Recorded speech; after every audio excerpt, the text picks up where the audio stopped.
This is not your fight. White people treat Vihokan bad. Kick, beat, call Right. names. They're all warriors. Mrs. Khan no understand Vihokan. He's gone off to join the Nobody Cheyenne. understands. Marshal, you've got to stop him. Well, it takes time, Vihokan. Boy, decide. You want to come with Cheyenne, you no stop. Now, we'd have a hard time 2 against 20. If you fight, we kill you. Look, son, before you decide, you remember these Indians are poorly armed. Probably a lot of them are sick. When winter comes, many will die, and the soldiers will get to rest. Soldier not like Indian. Soldier get tired. Go back. Indian go north. Powder River home. Hunt. Fish again. White people not my people. Vihokan stay with Indian. Vihokan decide. Leave now. Maybe someday come back. Great chief. Not with the army chasing you. Medicine River, Vihokan. The other. Move out.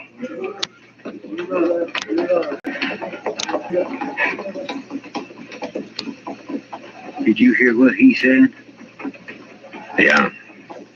Medicine River, Vihokan. Medicine River, white boy. Ain't that where Miss Cullen lost her sons? Yeah. Then he is her boy after all. And she didn't recognize him. He must have changed a lot. You gonna tell her? No, Light in the forest. Where's that book? no. I'm not gonna tell her.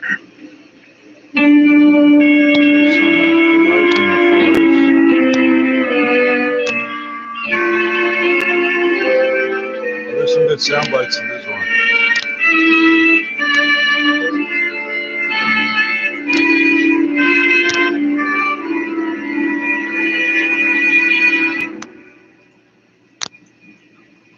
And now our star, William Conrad. Thank you, George. I'm You know what I smoking like 3 about packs L&M's is right now, they're mild George. and mighty easy why on I the keep draw. calling him George. When you get right down to it, no filter stacks up with L&M's pure white miracle tip for quality or effectiveness. That's the Darn answer. good smoke. See for yourself. L&M stands out from all the rest. Different fingers. Right there.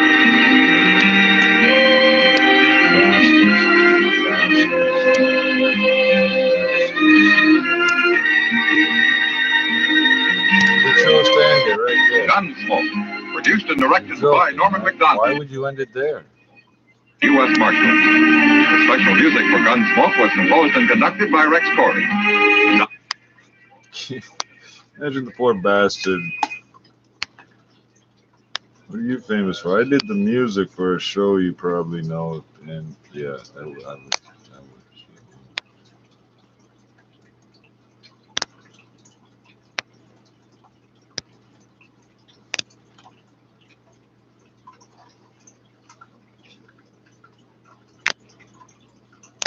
It's sort of like DNA.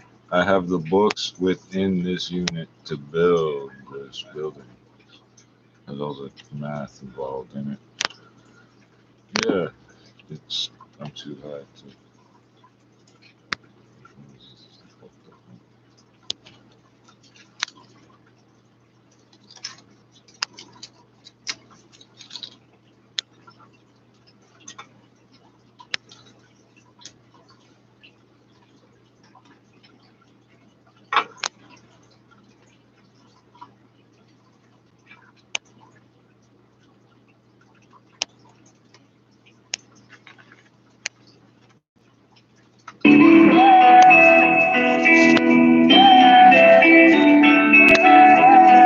We're all warriors. Oh man, there was some good sound bites on that. vibes, can you feel it? I'm the realest, the hottest in the city, regardless of what city I'm in. Getting paid for my rhymes, black proceeds of crime. When I flow, it's divine. Let me show you how to shine. In this moment of time, I need to hold something to know that it's mine. If I slip in a funk, who gon' catch me? If I'ma fuck it all up, or you just gon' stand there and let me with friends like these enemies close my eyes. Please keep it up, bro. Keep dumping as much as you can. All the data you can dump. Eyes I don't wanna see. Said most of the world, so it was, so it'll be. Until we wake the fuck up. Yeah, I've been a G, but that ain't all there is to me. Me and Lady Luck, we got history, cause I shouldn't be here physically. Don't need the front. For what's gone, I know you'll be missing me. The reaper in the shadows with a sickle glistening. For as long as I can, I'ma leave them there waiting on me. You know, this rapper suck, I know you'll be waiting on me. Yeah, mama used to do it, now the boys say the same shit. Putting other families through it, these streets get hectic. That's the only thing you were fighting when you in the corner flexing. Like you would take any man come against me, I'ma smite. Heard somewhere in the Bible it says we built just like them. So we God like, but we not like by God. All my thugs know there's no days off. How much do you want? How much will it cost to see it hurts less if you rip the band-aid off? My life moves too fast, tell me how to hit bars. All I know is gas, how he be the spark. Bubba said the dog, been a blast. I got hard times in the rear view. Something in the deck I can nod to. I got hard times in the rear view. Something in the deck I can nod to. Something in the deck I can nod to. Had a hard life, me too. Oh yeah, there's something in the deck we can nod to. Keep hard times in the rear view. Something in the deck I can nod to. Had a hard life, me too. Don't worry, I got something in the deck we can nod to. I got something in the deck we can nod to. I got something in the deck we can nod to.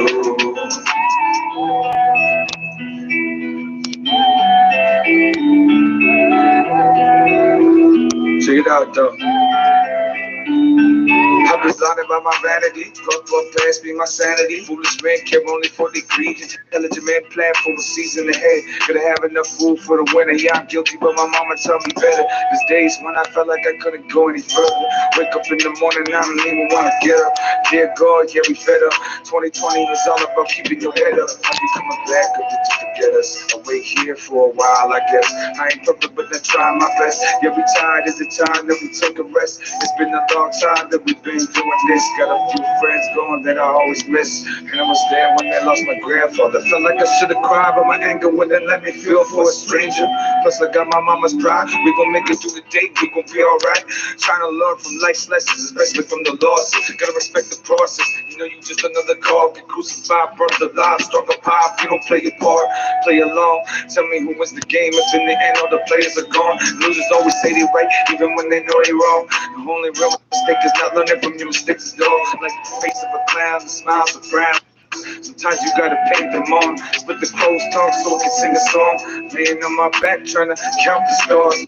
Something about the night sky makes me wish I had wings. And if I did, I would fly so far away from here. Keep calling here, my man. That shit about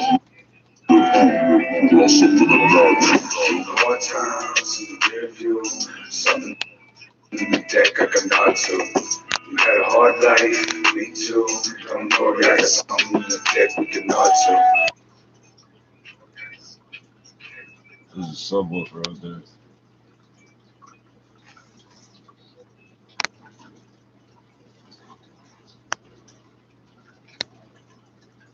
I think we should all invest in pigeons. Every futon or neighborhood or whatever should have their own pigeon booth. So we can pass messages later when all the cell towers go down. Yeah. Good, yeah. You need to relax. Surface, how we gon' be back? I'm trying to put my seat back. Don't worry about that other shit. You'll never get it back. Rise like a phoenix from the ashes, like they said I never do. The ones always talking never got a clue. Who the fuck am I now? Who the fuck is you? Riding with my dogs. We just trying to get this money. You can put that on me. We keep the artillery. If they cross me, then it's R.I.P. It's for my real dogs. The ones that squeeze the thorn and bleed just to smell the rosebud. In the search of finer things, maybe God will notice me if I blink. That's what it sounds like when the pistol sing. Mama checking the obituary, so but she don't see me. She cry when they talk about the boy on TV. Wake up some mornings and now I'm on a baby. They say the criminal or gangster is all they ever be. Like there's nothing positive in me.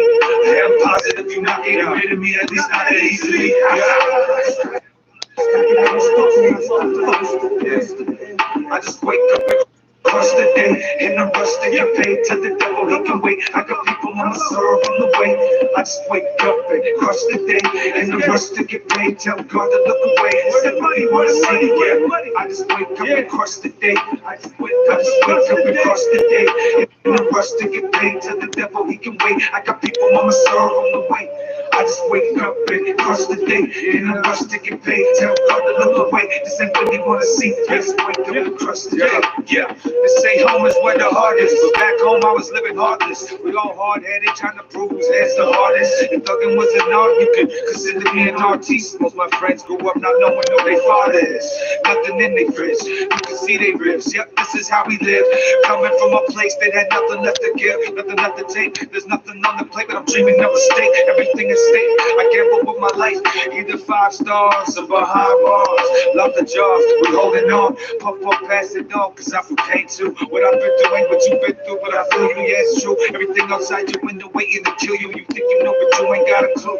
Hear me, yo, Sherlock. Ain't no such thing as a sure shot. It's a cold block, and I just want what you got. It's real talk. Don't make a scene, just give it up. It's how it is. Where the fuck I'm from? Where the fuck I'm from?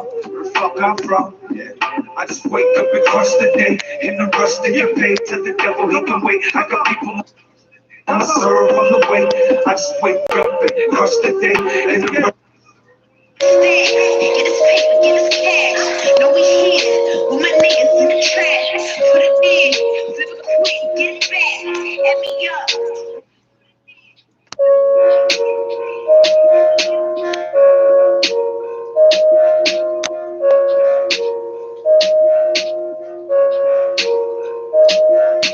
Fucking Friday night, where the fuck is everybody? I just wanna party, like I won the lottery. Fucking Friday, where the fuck is everybody? I just wanna party, like I won the lottery. I just wanna party, like I won the lottery. I just wanna party, like I won the lottery. Fucking Friday night, where the fuck is everybody? I just wanna party, like I won the lottery. Where you at? Hit me up, what a money, what a stack. Get us paper, get us cash. No, we here. We've got a big night ahead. Mr. Boynton is going to the biologist party alone, Mr. Davis. Get it back, add me up. Just for my niggas in the room. Cleaning up, sweeping up with a broom. Run it down, run it down, run it down. Double cup, double cup, double cup. So I got a couple racks today. Didn't think I made it, but I made it back today. Cashing out, got a bag every day. Put in work, getting paid. Where my niggas at? Fucking Friday night, where the fuck is everybody? I just wanna party, like I won the lottery. Fucking Friday night, where the fuck is everybody? I just wanna party, like I won the lottery. I just wanna party, like I won the lottery. I just wanna party, like I won the lottery. Fucking Friday night, where the fuck is everybody? I just wanna party, like I won the lottery. Just got off the plane, juice all in my veins, 6 buzzing my name. No one on these flames. Fucking Friday night, I ain't playing no games. I'm that West End chick that was raised in the lane. Yeah, you won't believe it. Yo, just raise the speed. They call it, but they can't get a hold of me. It's all Friday, BET, raise a bar for the scene. If the work ain't clean, don't come for me. They show up before, but they wanna come around. I'ma ride this way, put the water right now. I'ma spark this place till the fire burn out. I'm before, but I'm most done now. Fucking Friday night, where the fuck is everybody? I just wanna party, like I won the lottery. Fucking Friday night, where the fuck is everybody? I just wanna party, like I won the lottery. I just wanna party, like I won the lottery. I just wanna party, like I won the lottery. Fucking Friday night, where the fuck is everybody? I just wanna party, like I won the lottery. Biology teacher. Contemplating payment of Say $5. I'd like to help you, Mr. Conklin. They told me them wicks and niggas is better than me. They told me them G-Way niggas is better than me. They told me them bitch niggas is better than me. It's definitely gotta see my enemies a miles away. Mother Nature had a child today. Product of environments and alleyways. Like why these rappers wanna play me? There's something more dick than Sam Cheese. It's going to be a happy New Year after this. I'm going to sit with Mr. Conklin's nephew until 10 o'clock. I had to get Give you. you $5. I had to get you to about 5 times my drama, make me notice that my videos won't get 100,000. She feels on the south side, I recognize. Don't you see, Mrs. Davis? Now I can buy my own ticket to the club jamboree. See the old year out with the boys.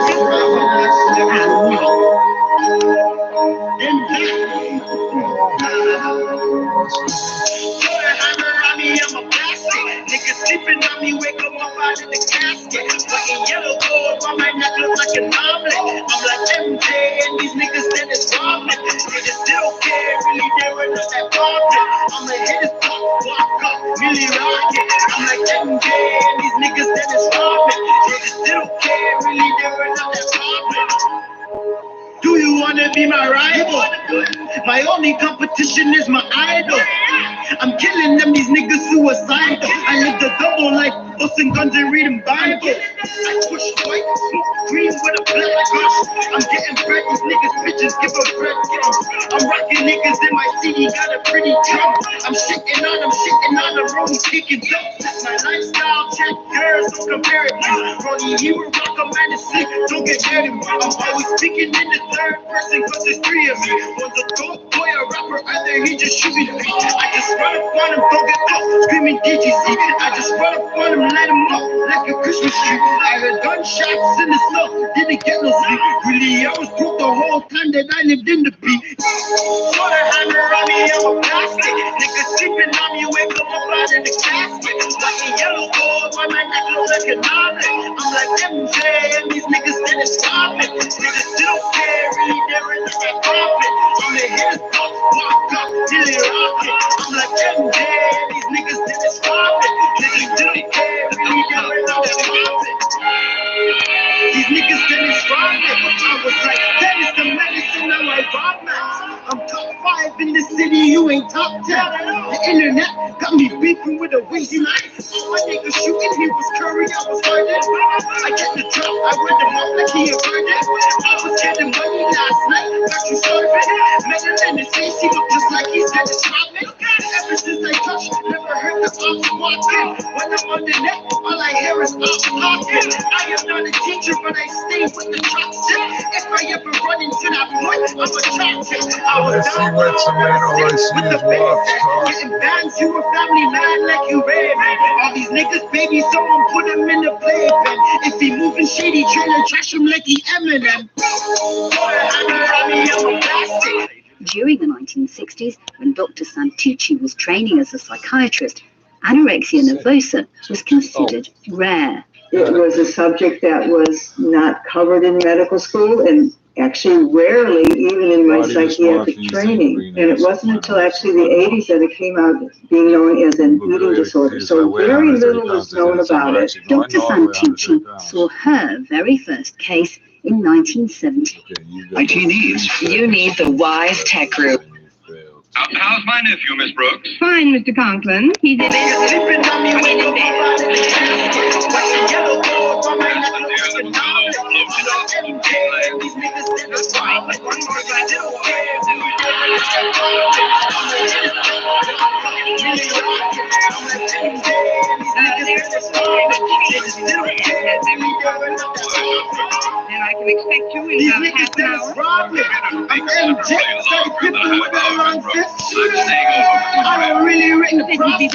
I'm still getting money on the corner with the high hands. These niggas that is robbing. I'm MJ,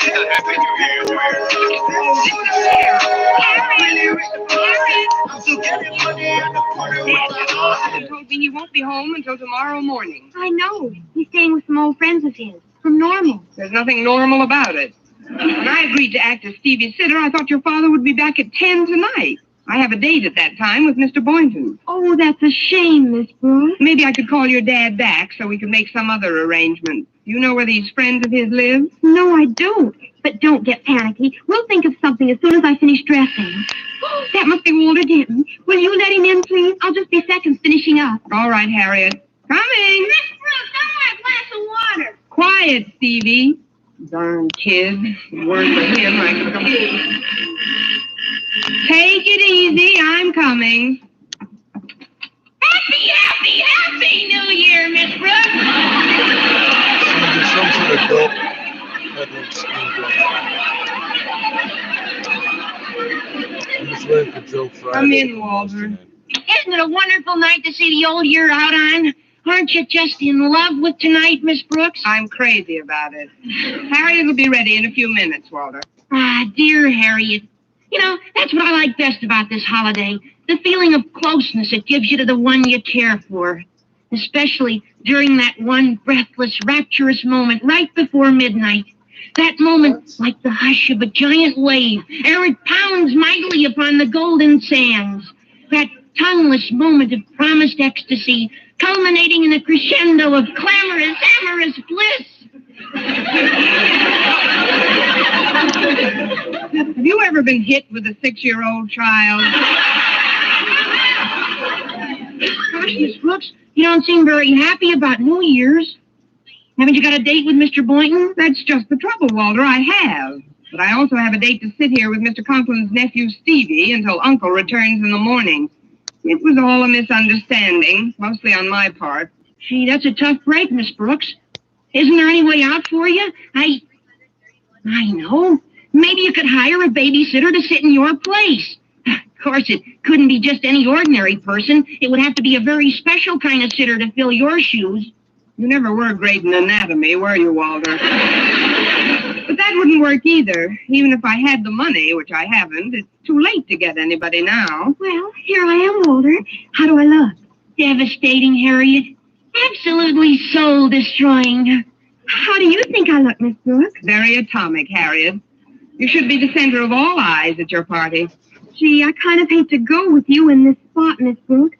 Did you tell Walter about your dilemma? Yeah, she did, Harriet. But we can't seem to think of any way out. Oh, don't worry about me, kid. I'll just celebrate New Year's Eve some other night. Maybe when Mr. Boynton comes to pick you up, you could talk him into staying here with you instead of going to his old biologist club party. Yeah, there's a swell phonograph and some keen records you could dance to. Maybe I'll do that. In fact, I may do that even if Mr. Boynton doesn't stay. Miss Brooks, I want a glass of water. Excuse me, kids. I guess I didn't tuck him in tight enough. I'll be right there, Stevie. You run along to your party and have a good time. You're certainly noble, Miss Brooks. I'm not noble. I'm stuck. Go ahead now. It's almost 10 o'clock. Noble or stuck, you're solid, Miss Brooks. Thanks, Walter. Maybe Mr. Boynton will notice it and stick around a while. I sure hope so. Me too. Have the best possible New Year's under the circumstances, Miss Brooks. I'll do my best. So long, kid. Did Cousin Harriet go out with Walter Denton? Yes, Stevie, she did. He's an idiot. He's very fond of you, too. Here's your water. Oh, thanks. Hey, could I also have an ice cream cone? No, Stevie, no ice cream cones at this hour. With a pickle in it? That's different. You've got to have your vitamins. No, I'm just fooling. You've eaten quite enough for one night. Are there any pickles in the house? No, but I'd gladly let you have the one I'm in. Well, here's my glass. You better leave it near the pitcher. I might get hungry again. Thirsty. Oh, that's Mr. Boynton. Now, you put your little head down and dream you're a battleship. Okay. Good night, Miss Brooks. Good night, Stevie. I'll be right there. Oh, come in, Mr. Boynton. My, but you look handsome tonight. Oh, thanks, Miss Brooks. You look quite handsome yourself. I'm glad to see you already. I'm just raring to go. Well, unrare yourself, Mr. Boynton. I'm afraid I can't go with you tonight. But you said on the phone that Mr. Conklin will be back. Yes, that was before he called me again. He won't be here until tomorrow morning. I can't leave Stevie alone. But I've been thinking, Mr. Boynton, we could have quite a nice time right here tonight. Here? You and me? And the phonograph. There are some fine records stacked over there by the sofa. But, Miss Brooks, we have no chaperone. Who has no chaperone? I'm here. I'm sorry, Miss Brooks. I've already paid for my ticket, and the other members of the club expect me at the club jamboree. In fact, I promised I'd be there by 10:30. Well, it's only 10 now. You could stay for a little while. Here, sit down on the couch, Mr. Boynton. Well, I guess I could stay for about 10 minutes or so. Fine, we'll have a million laughs. Do you like records, Mr. Boynton? Oh, yes, I do. Oh, say, here's quite a pile of them. Let's see what some of the titles are. That should be fun. Here's a batch for you. I'll go through these. In America, where he bumped into another English traveller called Paul Winder, and the two of them hatched a plan to cross the Darien Gap between Central America and South America. It's an incredibly dangerous part of the world. It's crawling with guerrilla groups, paramilitaries, drug trafficking gangs, all sorts of things. Two of them thought it would be a great place to explore because there'd be orchids for Tom and possibility of a really dangerous journey for Paul. And they were captured at the beginning of the year 2000, just on the Colombian side of the border, by a faction of the main Colombian rebel group, the FARC, who interrogated them at gunpoint, had M16s pointed at their heads, and then kept them moving through that rainforest area for the next 9 months or so in really difficult and challenging conditions, as Tom Mortdike told me. There was one time we walked for 6 weeks virtually solid, going up to quite cold areas in the cloud forests and also going down to the tropical rainforests, and often in these fetid swamps with snakes hanging down to get a little bite at your neck. I mean, it was something out of Indiana Jones or something. And the mud was like suction on your boots. Every step you'd take, there were these jagass worms, basically a fly that has a parasite in it.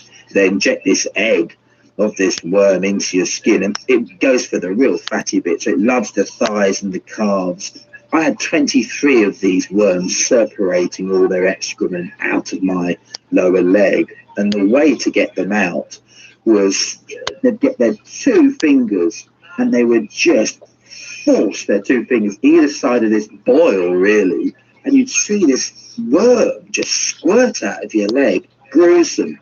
At one point, the guerrillas stopped at a camp in a particularly lush area of cloud forest.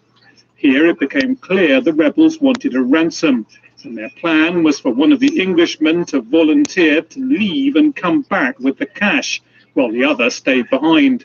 Paul and Tom refused to cooperate. We knew that the person who was left behind would die. We knew that you're not going to get $5 million or whatever they wanted. So we were holding out, and we had to distract ourselves. So a way for me to do it was to develop this orchid nursery. It was my mini botanical garden. Amazingly, one of the friendlier commanders actually allowed Tom to go out and collect plants, as long as he took armed guards with him. All the foot soldiers were fed up with going on these orchid patrols, but the boss said they had to, so they did. And through the jungles we went, bringing back these orchids to the camp, and the whole camp became completely beautified by the wonderful orchids. Most of the plants that I was collecting had never been seen by humans. I have a book here, How to Grow Miracle, all about these named these orchids. My dream trip was this, in a way, and yet you could be shot at any minute. The contrast in emotions was extraordinary. And after that, you started playing cricket, so they must have thought you two were totally nuts. They did, and perhaps they were right.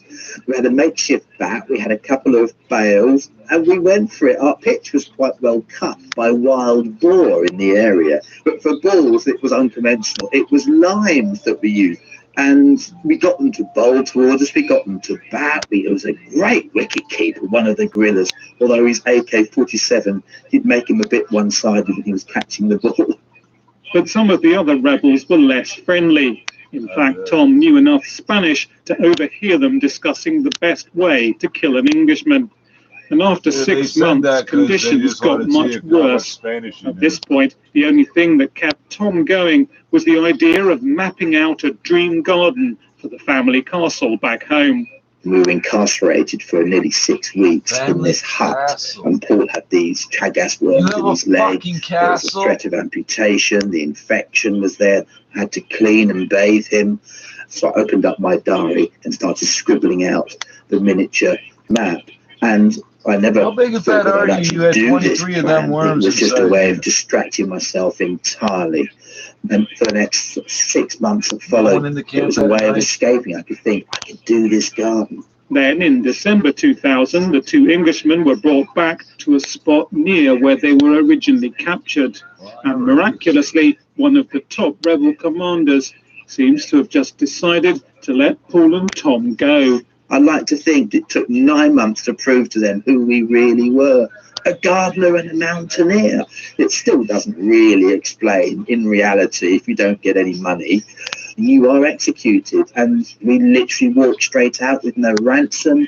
To this day, it's a mystery, but I like to think really, if they killed this you, they chap would who have had the believed cops, us the and let us military, go. whatever, And perhaps the orchids, they can't stand innocent foreign orchids. citizens, And playing blah, blah, cricket, they blah. got so fed up with all these things, they couldn't face us any longer. And when you got back to England, did you manage to build that garden you were planning, your world garden? Yes, my dream garden etched out in a red biro pen in my diary on June the 16th of the year 2000 on a very scary day, and is a reality here at our family home at Livingston Castle, with thousands of species of plant represented in a miniature map of the world. And every time I go in there, this is beyond therapy. That garden saved my life in my head in captivity.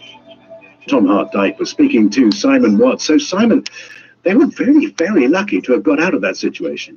Yeah, they were. There was a really bad precedent. There were 3 people who had been killed in quite similar circumstances just a few months before, and they were actually given up for dead by the Foreign Office and by their families, who've been sort of trying to find them without much success. They'd even started sort of planning memorial services and that kind of thing when the 2 of them finally emerged. And there was a sort of terrible last-minute hitch. The guerrillas said, "You're free to leave, go that way. It's about a 3-hour walk," and they got lost, got stuck in a swamp, so they had to turn round, go back to the guerrillas again, who were, to say the least, shocked and surprised to see them, and asked for directions. So they went back to the camp, got the right directions eventually out of the guerrillas, and then turned around and made a second successful attempt to get out. So all in all, it wasn't really the smoothest of journeys. They were very lucky to emerge alive at the end of it, I think.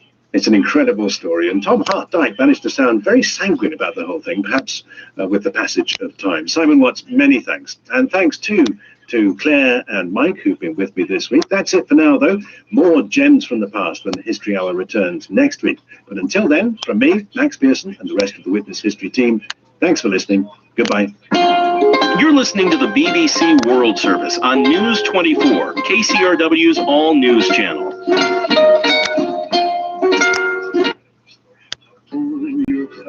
Glory to our lost green shampoo. Ladies and gentlemen, we take pride in announcing that the poll of newspaper and magazine radio editors taken by Motion Picture Daily for Fame magazine showed that Eve Arden was voted the best radio comedian in 1949.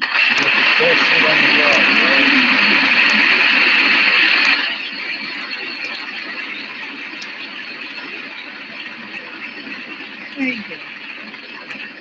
My sincere thanks to the radio editors, Motion Picture Daily, and Fame magazine, and to every school teacher and pupil, as well as their parents and friends, a very happy New Year.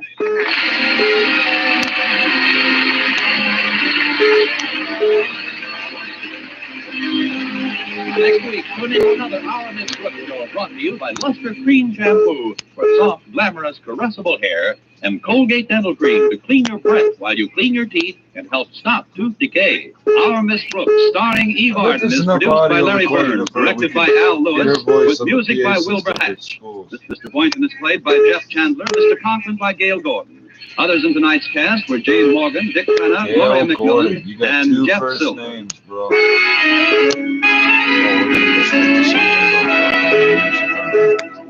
Be beauty-wise, get bath-size Palmolive soap from Beauty Care all over. Yes, for your tub or shower. Join me, Claire Jackson, after the BBC World Service People that never News. run water. Changes to people that never have electricity.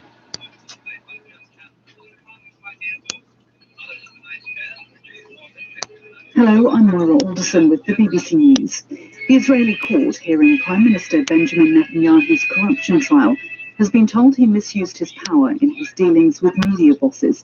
Ilan Donnell has just sent this report from the Jerusalem District Court. With groups of supporters and detractors outside, Benjamin Netanyahu littered Tuesday after restocking on food. It's certainly not the only BC restaurant either bending or outright breaking the new restrictions, which has prompted frustration for the province's health minister, Adrian Dix. People know the rules. I know it's hard for restaurants. It's obviously hard for restaurants, and the implications of the decision to stop indoor dining are profound for them. But it's necessary right now to stop the transmission of this virus, which is vicious, and it doesn't listen to our debates. BC Public Safety Minister Mike Farnworth has also described the non-compliance by some restaurant owners in the province as disgraceful.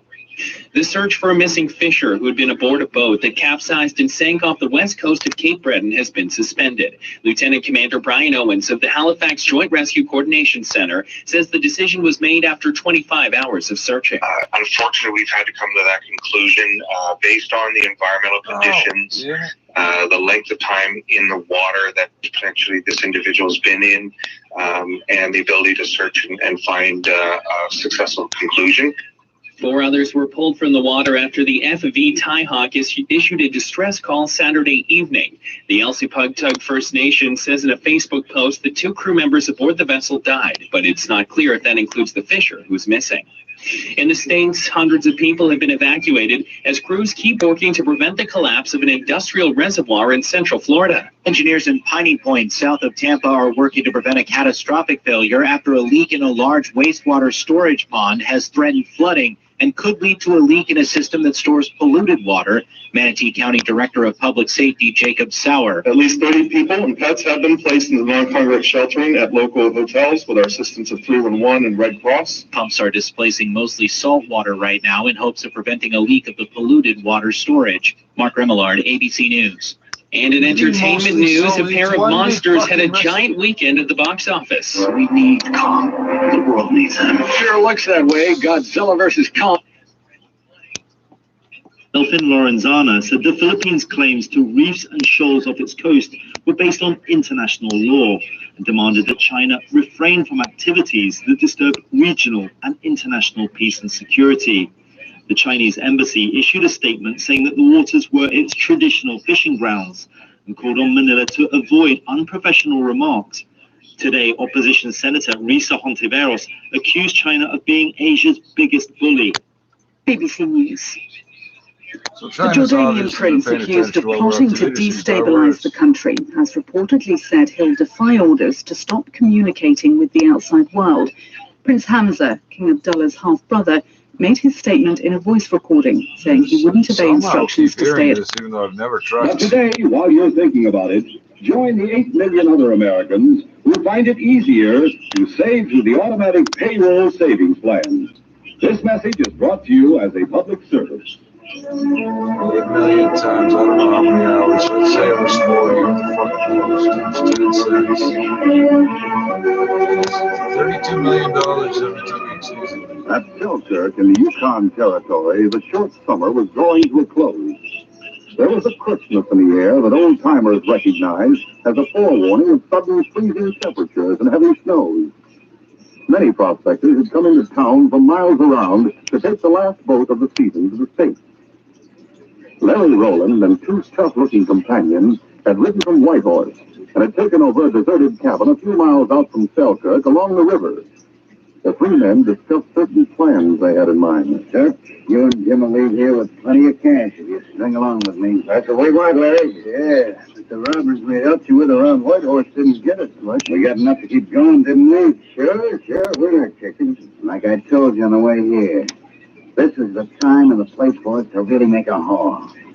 While they wait for the boat, the prospectors have crowded into town and spreading around a lot of cash. Do you think it's safe for us to stop here for a while? They'll all be looking for it. We're safe enough. We've been careful to mask our faces so they don't know what we look like. When do we strike and where, Larry? Hey, how about the bank? That's out, Jim. I've been here at this time of year before, and I know they have the bank well guarded. Where's all the cash coming from that you talked about? I have 2 places in town where there's plenty. The hotel safe is usually filled with gold that prospectors leave there for safekeeping. Yeah, I reckon that's right. The other place is the trading post. There's a big business this time of year. We'll hit the hotel first, then lay low for a while. The night before the boat leaves, we'll rob the trading post. Sounds good to me. Tonight, we'll ride into town and grab what's in the hotel safe.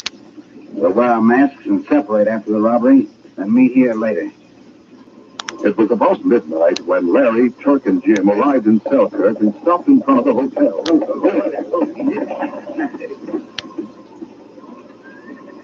The hotel was filled to capacity, and most of the patrons had left their gold and valuables in the hotel safe. A few prospectors were in the lobby when the three crooks entered. Don't anybody move. This is a holdup. Holy mackerel, mass truck. They'll take all our gold. Keep them coming, fellas. Come on. You take. Give me everything that's in the safe. Be quick about it or you get a bullet. Come on, get moving. Yes, sure. I'll give it to you right away. All right, Silver, I'm not so long. That shows we mean business. He's lucky he's just wounded. Now clean out that safe. Hurry. All right, get over there. Hurry. A few minutes later, the three crooks ran from the hotel and hurriedly mounted. Now we'll separate. Get the loot into the saddlebags quick. All right, let's go. Hey, look, the hatch was running toward you. I'll settle him. That stopped him. So get moving. Get.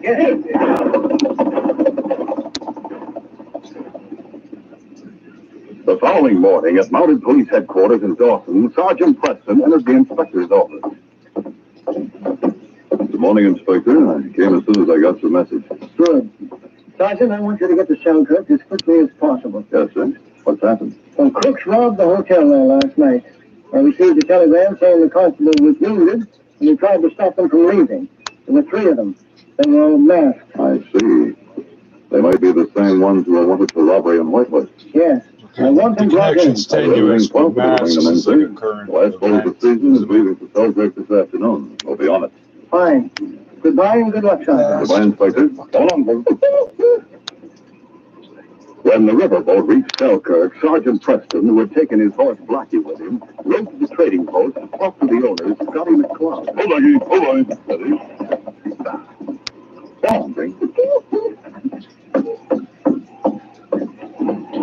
Oh, it's Sergeant Preston. Good to see you and King again. Hello, Scotty. You were the one who sent the telegram to headquarters about the robbery, so I came directly from the road to talk to you. I'm glad you did, Sergeant. How's the constable? He's getting along just fine. But threatened because he can't get around to hunt the crooks who shot him in the leg. He's at my cabin and getting fine care. Good. There were three of them. They used horses to get away. I see. I'll go talk to the constable. I'll make inquiries around town. Someone may be able to give me a description of those crooks. Those who saw them don't agree as to what they look like. But I sure hope you manage to track them down before they strike again, Sergeant. It's going to be difficult, Scotty. But when I go back to headquarters, I'll have them with me.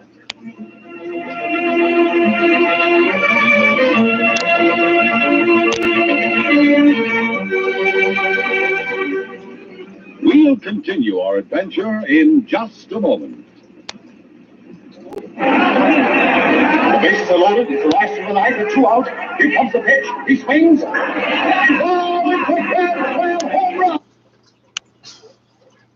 In the present or future that features disruptive weather events or impacts, on food, fresh water, any of the other rippling effects of climate change on economies, public health and safety, please do connect the dots, we suggest.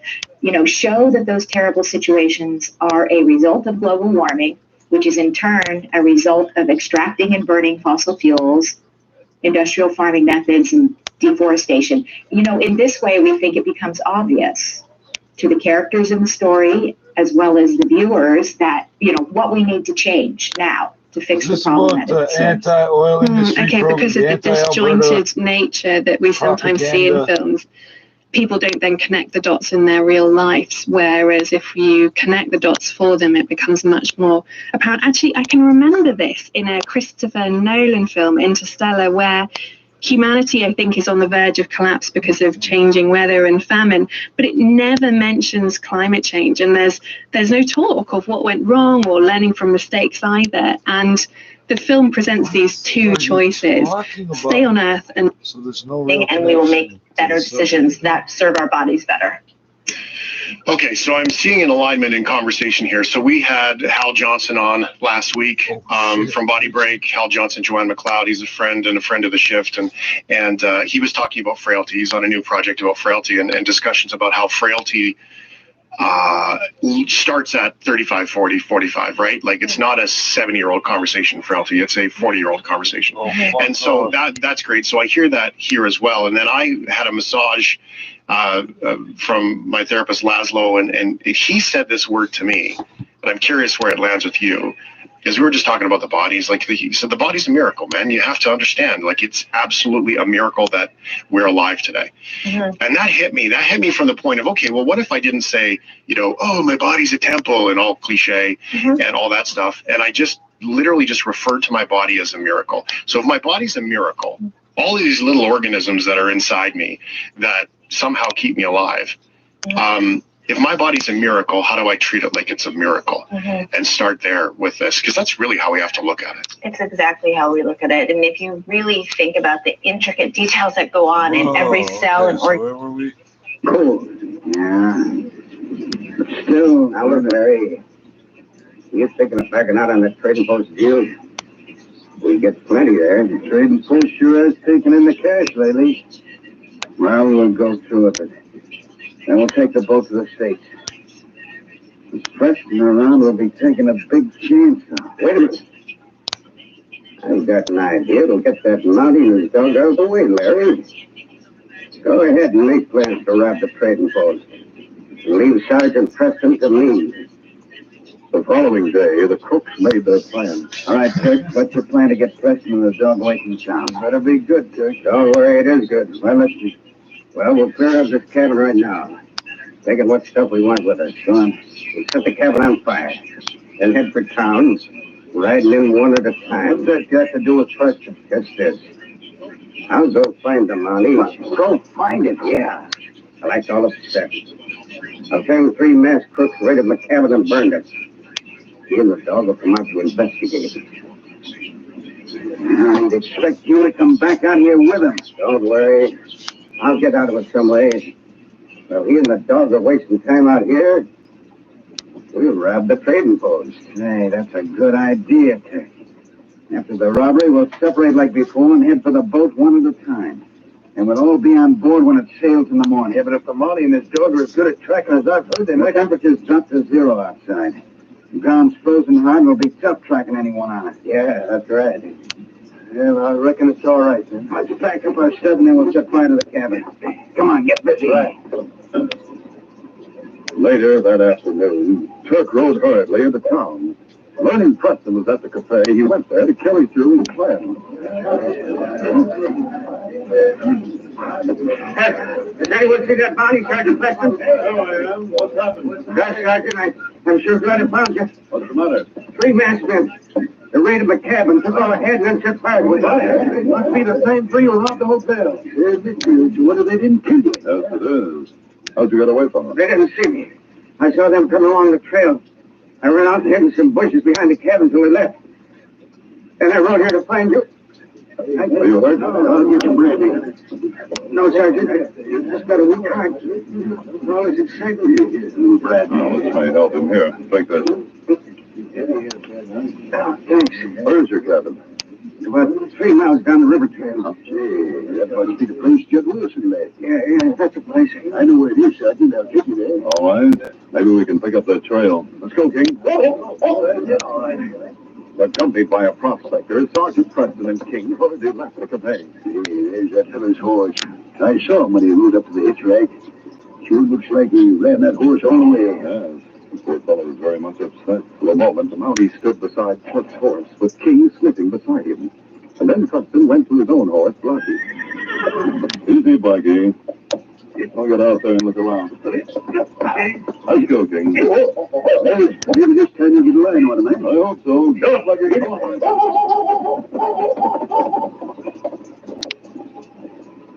By the time Sergeant Preston and the prospector arrived at the smoldering cabin with King, the sky was heavily overcast with a threat of snow.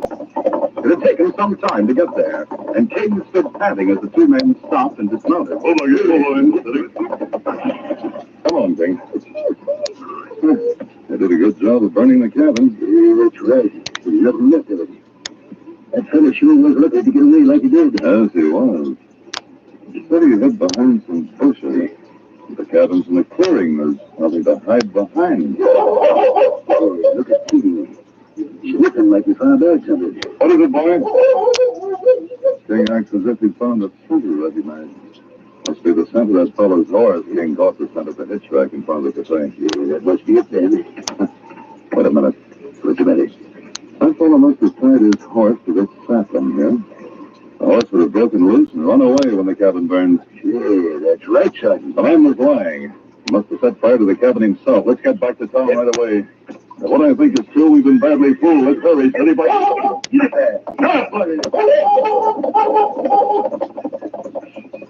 It was supper time in Selkirk, and the usual group who lounged around the big stove at the trading post had gone to eat.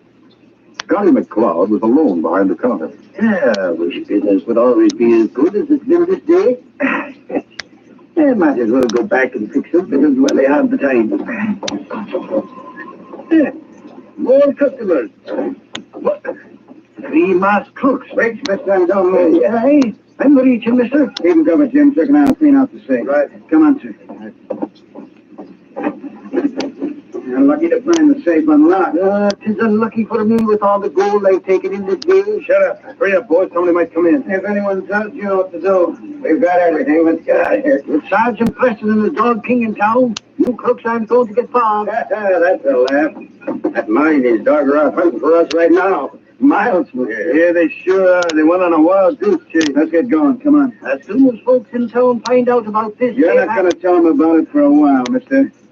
This'll keep you quiet. Oh! Let's beat it. So now we'll separate. I'll meet both of you on the boat later. Right. Get going. Get up.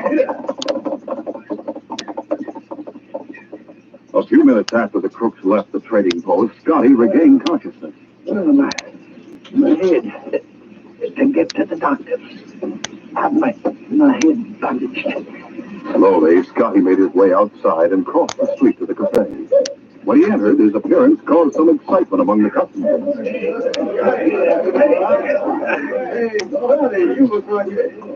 Hey, you're hurt. Now, what are you doing? What happened, Scotty? Somebody go get the doctor and come over here and fix him up. All right, I'll go get the doctor. Here, Scotty. Sit down. Thanks, Scotty. Tell us what happened. Thieves. 3 of them. They wore bandanas over their faces. Came in, robbed my safe. Then they hit me over the head. Somebody better find Sergeant Preston. Not long after the robbery, Sergeant Preston, with a prospector and King, entered the cafe.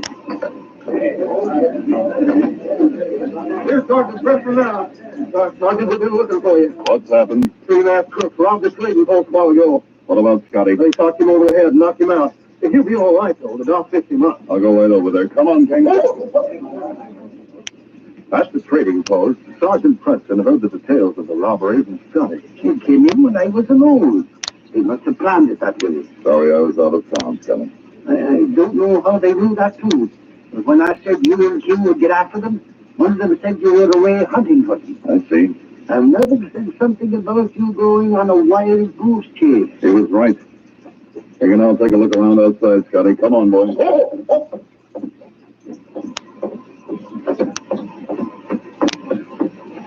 Well, King, we fell for that fellow's trick in the cafe a while ago, but you did get the scent of his horse. It's up to you now, boy. Find the scent. Steady, Blackie. All right, King. Find him, fellow. Find him.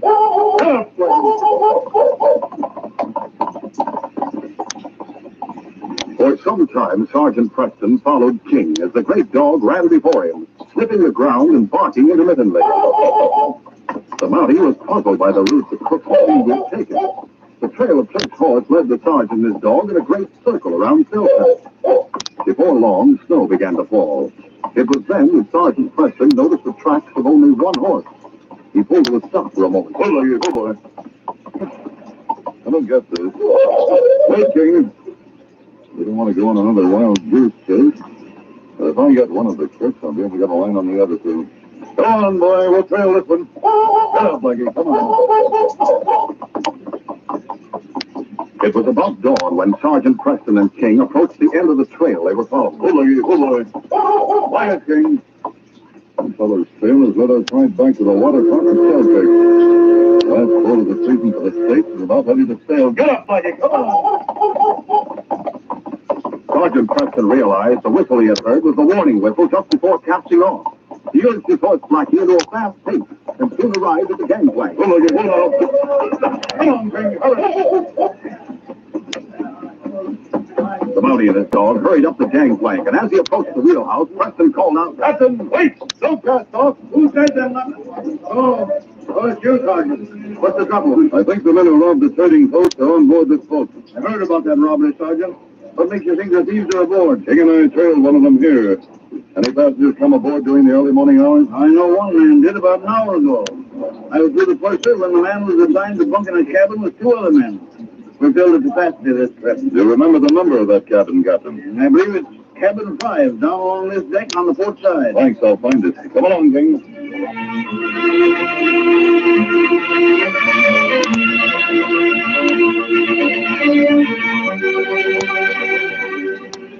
We'll continue our adventure in just a moment.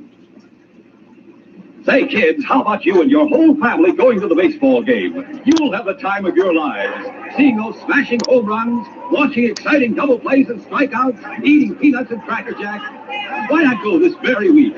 Come out to the ball game as guest of a major or minor league team. Yep, admission is absolutely free if you are 12 years or younger and bring mom or dad or another paying adult. And you can get your free ticket immediately. No mailing, no waiting.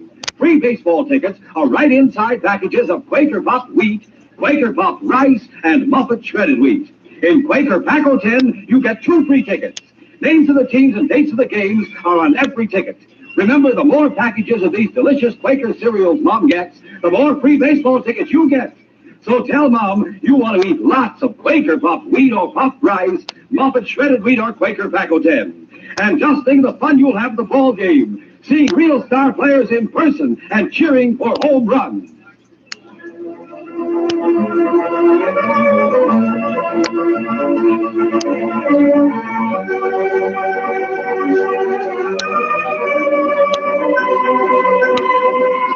Now to continue.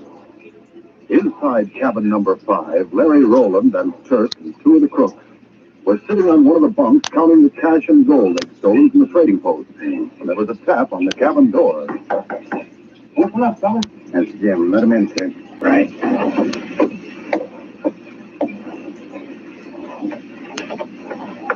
Hi, Jim. Yeah. Hey, the mom and his dog just came aboard. I saw him. You sure, Jim? Positive. He went to talk to the captain. Holy mackerel. Wonder how he found out we're aboard. I don't know, but what are we going to do? Calm down. He doesn't have anything on it. Oh, no? He should have recognized Turk. Yeah, that's right. Well, what's the difference? Tell him you're leaving like a lot of others. You have nothing to stay here for since you were robbed and your cabin burned. Yeah, that ought to work all right. Get that gold and cash into the bag and we'll throw it under the mattress. Come on.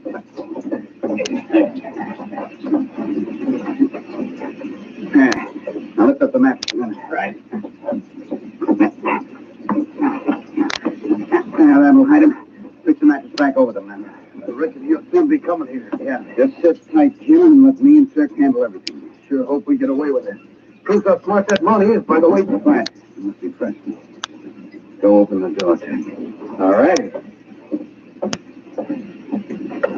Oh, it's a Sergeant, big dog. I'm glad to see you again, Sergeant. Did you have any luck with you? I think I have had luck. You're just the man I want to see. For sure. Come on in. Quiet, King. You decided to leave Selkirk rather suddenly, didn't you? That's right. After all being burned out and robbed, there was no reason for me to stay. I decided to get out while I had the chance. Since my 2 friends were gone anyway. Oh, I see. These are friends of yours, then. That's right. They left me the cash to pay repairs at the state. Oh, that's generous of them. But it so happens my dog and I trailed you from the trading post after it was robbed.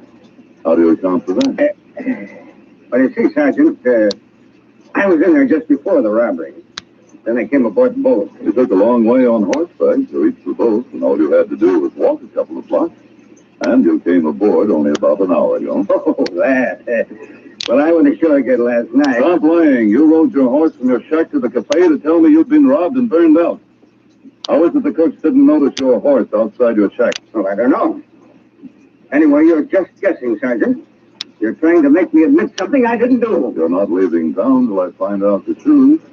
I'm holding you and your friends for questioning. Put away the gun, Sergeant. You don't have anything on it. You have no right to... Just a minute. Preston noticed King slipping along the bunk. And he noticed further that the eyes of the three men were on the dog as if expecting something to happen. I'll have a look around the cabin. Watch them, King. As Preston started toward the bunk as if to make a search, Trippz spoke nervously. Are you snooping around that bunk, Sergeant? Oh, you seem worried about it.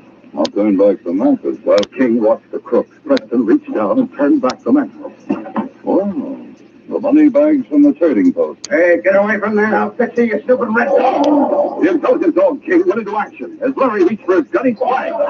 Get over it. At the same time, Preston fired at Trippz. Hold it! Get that dog away. I'll settle it, bud. Fire it! Oh, my arm. Get that dog away. Come, King. Watch him, boy.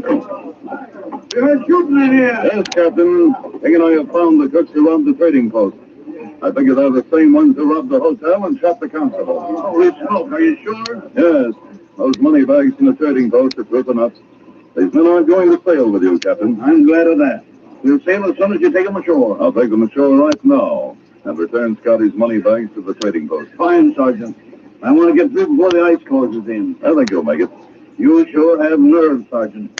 Coming to this cabin alone and knowing that you'd be facing these three crooks. I wouldn't have come to the cabin without King. You see, I really wasn't alone. That dog's the cause of us being caught. Yeah, I wish I'd had the chance to shoot him. Watch it. King doesn't like that. Just keep him away from me. I'd rather take a bullet. King's a fine dog. And a smart one when it comes to catching crooks. That's right. Because of King's help, we'll put these crooks behind bars where they belong. This case is closed.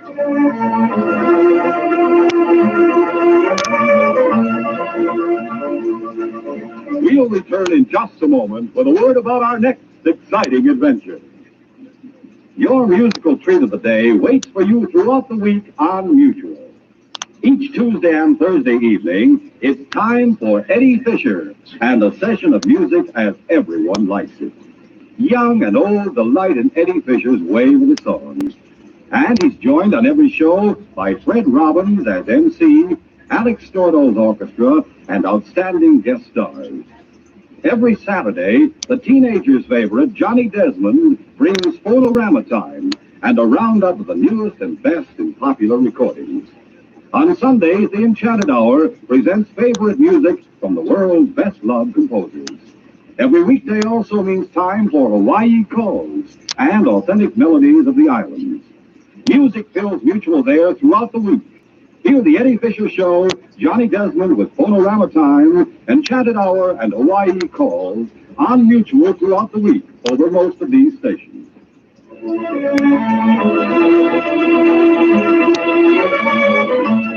The situation in the Rainbow Mine is critical. There are outlaws in the camp and outlaws camped in the hills surrounding the mine. The gang is determined there shall be no interference with their plans. And sharpshooters are standing guard above the Dawson Trail. The trail Sergeant Preston must use to reach the mine. Don't miss this next exciting adventure.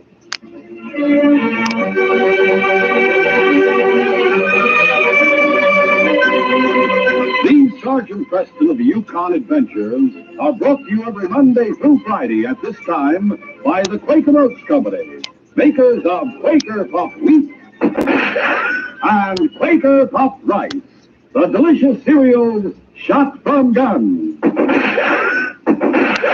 By special recording in cooperation with the Mutual Broadcasting System. They are a copyrighted feature of Sergeant Preston of the Yukon Incorporated, created by George W. Trendle, produced by Trendle Campbell Muir Incorporated, and directed by Fred Flowerday. The part of Sergeant Preston is played by Paul Sutton.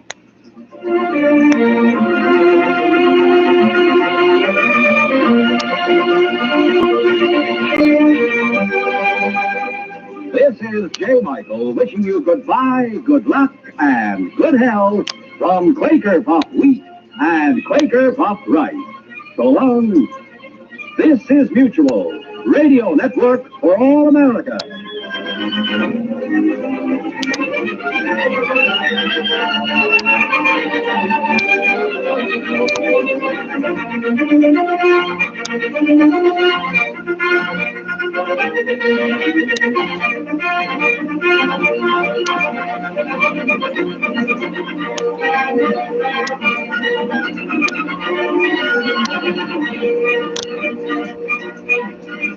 You're listening to Chin Radio AM 1540, the voice of multicultural Toronto, bringing you the latest updates on COVID-19.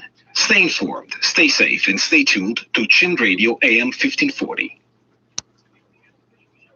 Now, as gunshots echo across the wind-swept, snow-covered reaches of the wild Northwest, Quaker Pop Wheat and Quaker Pop Rice, the breakfast cereal shot from guns, present Sergeant Preston of the Yukon.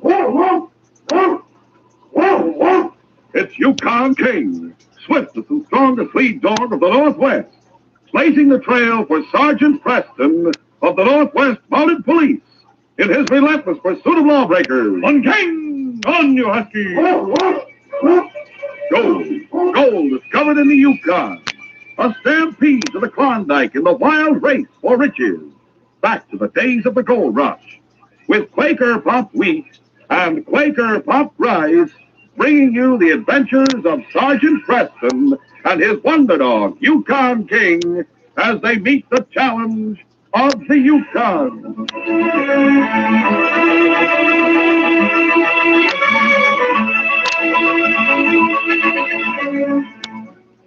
There's no one that can make a better cereal than Quaker Pop Wheat. It's neat. And when you hear that shooting, you're darn tootin'. The Quaker makes the ones shot from guns. And listen, fellas and girls, these February mornings, if an alarm clock doesn't make you rise and shine, here's the breakfast treat that will. A heaping bowl of crisp, fresh Quaker Pop Wheat or Quaker Pop Rice, topped with lots of milk or thick yellow cream and sliced bananas. Yes, for a swell waker-upper, there's nothing like the toasty nut-like flavor and tender crispness of Quaker Pop Rice and Quaker Pop Wheat.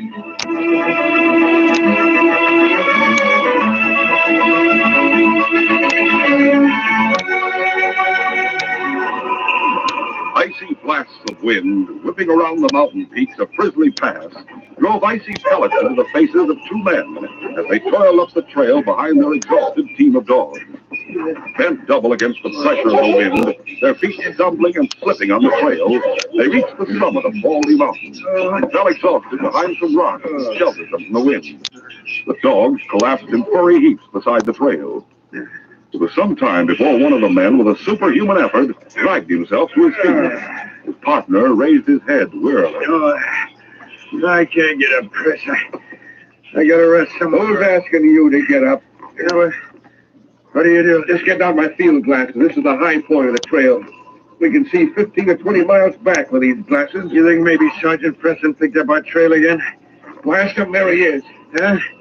You mean he's after us again, are you sure? A long way back, but he's coming. He hasn't reached the mountain yet, but he's after us again. What do we do, Chris? We get into open country, can't get away from Preston. He has a long, hard climb ahead of him. And from here, we go downhill. That'll give us a long start. All I want to do is get that trading post across the creek and get warm. We're not going to stop at that trading post. Now, watch. See those clouds forming over there? Yeah. Looks like a storm coming. I hope it's a blizzard. It'll wipe out our trail. We're going to circle that trading post and head for Creesville. Huh? If that storm breaks, the Mountie will figure we'll have to hold up at the trading post at Cross Creek, not cut north to Creesville. Yeah. What anyone in his right mind to do? Well, we'll fool him. Somehow we'll make it. The blizzard Chris hoped for broke before Sergeant Preston reached Cross Creek, obliterating the trail. The last few miles to the trading post were a heartbreaking struggle for man and dog. But at last, the Mountie was seated beside the stove, drinking some hot tea, which Jean Dupre had given him. King, his big lead dog, was already asleep in the corner. The sergeant stretched gratefully toward the heat. This blizzard should get worse, Sergeant. Blizzard. All I need. Means I've lost the trail of Chris and Joe. I was sure they'd be here. They must have seen a storm coming. Nobody like you described was here, Sergeant. Only miners and trappers, and all of them I know well. What they do, these men you chase? Murdered and robbed a man in Dawson City. Their dogs are in bad shape. You could tell by the condition of their tracks before the storm broke. That's why I was sure they'd be here. Hey, someone come. Look out the windows, John. It may be the men I'm after. Wait. No, it is Tom Cleary, the freighter. He is one day overdue. Hello, Tom. Come in. What a storm. Hello, John. Tom, I was beginning to worry about you. I got delayed. Hello, Tom. Oh, Sergeant Preston. What are you doing around this territory? It's after 2 murderers. I didn't happen to meet any strangers on the trail, did you, Tom? Yeah, come to think of it, I did. This blizzard was starting, and they had a sorry-looking dog team, so I wanted to tell them they'd never make Creesville. But they wouldn't stop to talk. I didn't think they'd head north. How many dogs did they have? Only 4, I think. They started out with 5, and one died on the trail. Can you remember what they looked like? Well, I didn't get much of a look at them, all bundled up in fur parkas. One was quite a bit bigger than the other. That's about all I can tell you. That must be Chris and Joe. So they're headed for Creesville. Well, they not know which way they're headed right now if they haven't reached shelter. I'm stuck here myself until this blizzard's over.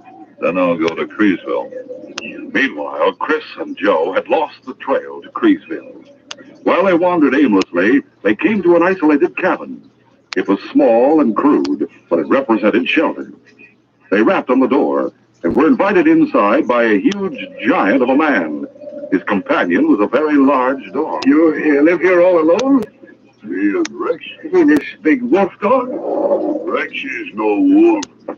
He's my only friend. I don't like men. How did you find this place? No one ever finds it. We just bumped into it accidentally in the blizzard. Nobody can find it.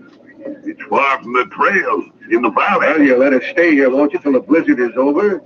Did you feed your dog? No, we gotta get warm first. We're freezing to death. If you could just give us something hot to drink. I feed your dogs first, then you. You better let me do it later. A couple of them are mean. You gotta be careful. Oh, no. Those dogs ever bite food. I'll feed them. Chris, I think he's crazy. He has a wild look in his eye, all right. He must be almost 7 feet tall and as wide as a Kodiak bear. You think we're safe here? I'd rather take a chance with a maniac than with that blizzard. He's probably just crazy from living alone out here in the wilderness. I wouldn't care if he wasn't so big. He could crush your arm with one of those big hands. This dog of his is a beauty. What a sled dog he'd make. Yeah. We could use it. Maybe we'd be smart to make friends with him. Yeah. Come here, Rex. Come here, I said. Careful, Joey showed his teeth at you. Let him get away with that, and we'll never be able to handle him. Hand me that poker. All right. Be careful, Joe. Here. Come here, you cur. Growl at me, will you? I'll show you. Don't touch that dog. I'll kill you. I'll kill you. Oh, stop. He wasn't kidding you. Oh, please. Let me go. I was only going to bet him. Why did you take the poker? I was going to poke up the fire. I like your dog. I was going to bet him. I thought you were going to hit Rex. Anybody hits Rex, I kill him. Rex is my friend. Sure, Moose. I wanted to be my friend, too. Did you feed our dogs? I came to get more food for them. Put them in my shed. They're skinny and hungry. You don't feed them. We had a hard, long trip. I feed them a lot, really. Come, Rex. You come with me. Whoa. Yo, I thought you were a goner for a minute. Yeah, so did I. I'm still shaking, and not from the cold. I hope this blizzard clears up and we can get out of here. Yeah. But when we leave, we're taking that dog with us. Are you crazy? Moose would tear us to pieces if we even touched him. I'll figure out some way to do it. We need a lead dog, and a good one. You think Preston will find out we came north instead of going straight west? Yeah, I suppose so. Meeting that freight man on the trail was a piece of bad luck. He was heading to the trading post at Cross Creek. And the one he met the bounty there. There's a police cabin in Creesville. Oh, yeah. I remember right at the edge of town. Preston may stop there for a while, trying to pick up our trail. We're safe here if Moose, or whatever he called himself, is telling the truth about this cabin being hidden in the valley. Oh, I wouldn't say we were safe here. Not with that monster maniac. I'll handle him. Now, as soon as the weather clears, one of us better get to Creesville and see if Preston is there. Huh? And you'd better go. I have some plans of my own to carry out here. What? I got some thinking to do before I tell you, but we may be able to get Moose's dog and get rid of Sergeant Preston, too. We'll continue our adventure in just a moment.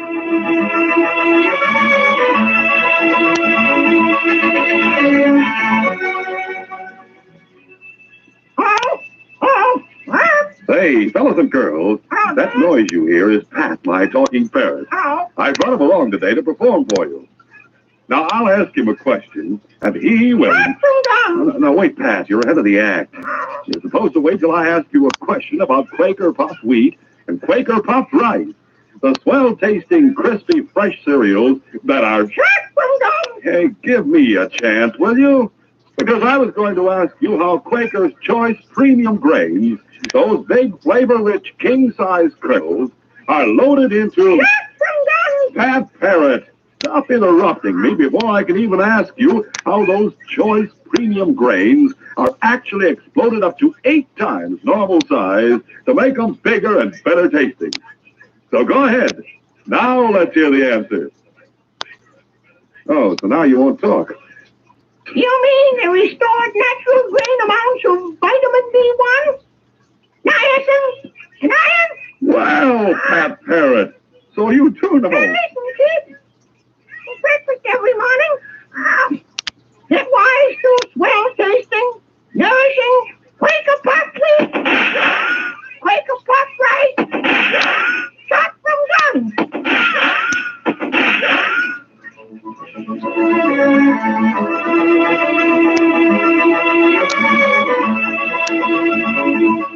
Now to continue. The blizzard raged on through the night and the following morning, but Sergeant Preston left Cross Creek before it stopped. He made his way to Creesville and made countless fruitless inquiries. It was evening when he went to the mountie post at the edge of town. The following day, Joe left on snowshoes for Creesville. Chris used this time to try to ingratiate himself with Moose, and become friendly with a simple-minded giant and his dog Rex, who seemed to be the center of Moose's existence. The thing that would send him into a maniacal rage was the thought of any harm coming to the animal. All dogs seem to have a place in his affection. Your dog team, they're still weak. You stay here until they're better. Yeah, I would be glad to, Moose. I wouldn't think of making them pull a sled in their condition. Say, I saved a piece of liver for Rex from dinner. Is it all right if I give it to him? Yes. You like Rex, don't you? I sure do. And he's beginning to like me, I think. Here, Rex, come get this liver, boy. Come on. Take it, Rex. He likes you. That's a boy. It's the first time he'd take anything out of my hand. Maybe I shouldn't have given it to him, though. We're getting short of fresh meat, but I'd rather see him have it than eat it myself. Tomorrow I go hunting. You want me to come with you? No. I hunt better alone.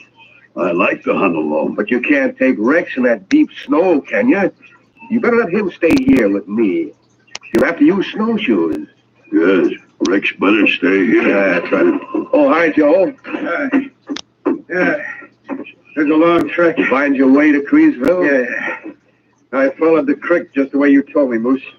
I followed it back, too, or I never would have found this place. Nobody ever finds this cabin. Now I'll get wood for the wood box.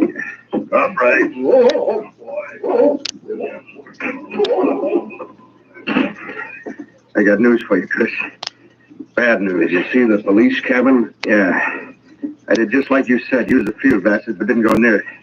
There was smoke coming from the chimney. I didn't see any signs of Preston or the dogs, but the snow was trampled around the place. He must be there. Good. What do you mean, good? He must have left Cross Creek before the blizzard stopped. He knows we're around here. He'll be on our trail again, and soon. Maybe not. Huh? I told you I had a plan, and it's working out fine. Moose is going hunting tomorrow. I sort of planted the idea in his head. And he's leaving Rex here. Well, I don't see when what Moose that... comes back from hunting, Rex will be gone. I'll tell him Preston stole him. He doesn't know Preston. I asked him. He doesn't know Monty from anyone else. All the better. We can tell him where Preston's staying. The police cabin in Creesville. Moose will take over from that point. There'll not be enough left of that money to fill a boot when Moose gets through with him. By then, we'll be well on our way. Late the following afternoon, Chris James lay on a cot in Moose's cabin, a bandage around his head. Joe sat beside him, his hands clenched nervously. I'm scared, Chris. Moose will be back any minute. Maybe he'll kill us. Relax. All we gotta do is keep our story straight. Moose is a kid. He'll believe what we tell him. You sure you covered your tracks when you took Rex to that cave? Sure, I covered him. Anyway, it's dark, and Moose will not stop to look for tracks. He'll head straight for Preston's cabin in Creesville. Yeah, if only Rex didn't get loose. He can't get loose. He's chained in the cave right near the trail. We'll pick him up and hitch him to the team when we start tonight. Here's Moose. Hi, Moose. How was the hunt? Tonight we eat venison. Rex! Where's Rex? Oh, Moose, you didn't see Chris there in the cot. Huh? His head, a bandage. But Rex, well, where's Rex? Oh, I'm sorry, Moose. I did everything I could. What do you mean? Where's my dog? I was out chopping wood this afternoon, Moose. When I came back, I saw Chris lying in front of the cabin unconscious. Huh? A man was putting Rex on a sled. Rex was stunned. I guess the man must have hit the dog over the head with something. Hit Rex? I'll kill him. I'll kill him. I tried to stop him, but he pulled a gun on me. He said he'd shoot me if I followed him. I had to take care of Chris. The man drove off toward Creesville. I'll find him. I'll tear him to pieces. I know where he lives, Moose. I saw him coming out of his cabin when I went to Creesville the other day. Where? I'll kill him. I'll kill him. Now listen, Moose. You remember that new cabin that was built at the edge of town going into Creesville from here? Yeah, I know. That's where he lives. I know now. I'll get him. He's liable to shoot you, Moose. Don't give him any warning. He'll not shoot Moose. He hurt Rex. He stole him. He'll not have time to shoot. I'll kill him. I'll kill him. In the police cabin at the edge of Creesville, Sergeant Preston was getting ready for bed. The Mountie had spent a hard, fruitless day scouring the territory, questioning everyone he met for information about Chris and Joe. King, his big lead dog, lay on the floor watching as the sergeant unbelted his holster and cartridge belt, put them on the table, and sat down on the cot wearily to take off his boots. We'll get a good night's sleep, King, old boy, and get an early start in the morning. Suddenly the door burst open, and the huge fur-clad figure of Moose stood framed for a moment. His head almost touching the ceiling, his face contorted with rage, his huge hands stretched forward like talons, ready to tear. He lurched toward Sergeant Preston, growling like a maddened Kodiak bear. I'll kill you. I'll kill you. You hit my dog, Rex. You stole him. I'll kill you. The Mountie, frozen with shock and surprise, sat motionless as the giant advanced toward him. I'll kill you. I'll tear you to pieces. Then suddenly, like a streak of gray lightning, the body of King streaked upward, his huge jaws clamping on the big hand stretched toward his master. With a flick of the great bear-like arm, Moose tossed the dog across the room. King hit the wall, lay stunned for a moment. Sergeant Preston, about to spring forward, checked himself suddenly. The big man before him had stopped. The look of maddened rage on his face had changed to one of bewilderment, and his voice was filled with almost childish wonder and disbelief as he looked at his hand. He bit me. He was trying to save my life. But I like dogs. They like me. They never bite me, never. I hope I didn't hurt him. I wouldn't hurt a dog. I better see if I hurt him. No, don't. He's getting up. He's all right. Here, King. It's all right, fella. Heel boy. He's growling at me. He doesn't like me. All dogs like me, but he knows you tried to kill me. King's my best friend. Like Rex and me. Rex? What did you do with Rex? Where is he? I didn't steal your dog. Why would I want him when I have one like King? They said you took him, that you hit him with a club. I never hit a dog with a club in my life. I like dogs as much as you do. You think King would be my friend if I did things like that? Yes, he's your friend. What's your name? Moose. Moose? What? I can't remember. Just Moose, I guess. Well, Moose, you'd better let me bandage your hand. Oh, it's nothing. It's just a scratch. Your dog had a right to do it. Rex would do it. Of course he would, and I'd be just as angry as you were if someone stole King from me. Now sit down, let me fix your hand. Who told you I took Rex? One was Chris. I can't remember the other. Chris? Was his last name James? I'm not sure. Was the other man called Joe? Yeah, that's right. They're the men I'm looking for. They must have lied to me about you. They certainly did if they said I took Rex. They may be the ones who took your dog. Where are they? At my cabin about 5 miles back in the woods. They got lost in the blizzard. If they took Rex, what did they do with him? We'll find out. We'll go back to your cabin. I doubt we'll find them there, but I can pick up their trail. Bright northern lights spilled across the sky, lighting the trail as Sergeant Preston and Moose neared the cabin in the wilderness later that night. The Mountie had his sled ready for travel, as he was sure Chris and Joe would be gone. As the dog team neared the cabin, everything was quiet. Looking! Place seems deserted, Moose. Yes. Dogs in the woodshed would have barked if they were there. I'll take you to the shed. They probably left just after you did. See? The door's open. They're gone. They took Rex. I'll kill them. They must have hidden Rex somewhere. Now, you'd better get some sleep, Moose. I'll follow their trail. Oh, no. I gotta know if they took Rex. Will you know Rex's tracks when you see them? Oh, sure. I know his tracks. Well, come on then. We'll follow their trail to the place where they hid Rex. The tracks led Preston and Moose to a cave. There was evidence that Rex had been there, but now the big dog was nowhere to be seen. Moose wanted to continue on the trail with the Mountie, but Preston said, "No, Moose, I'm not going to take you with me. You go back to your cabin. I'll bring Rex back to you, I promise." It was the following day.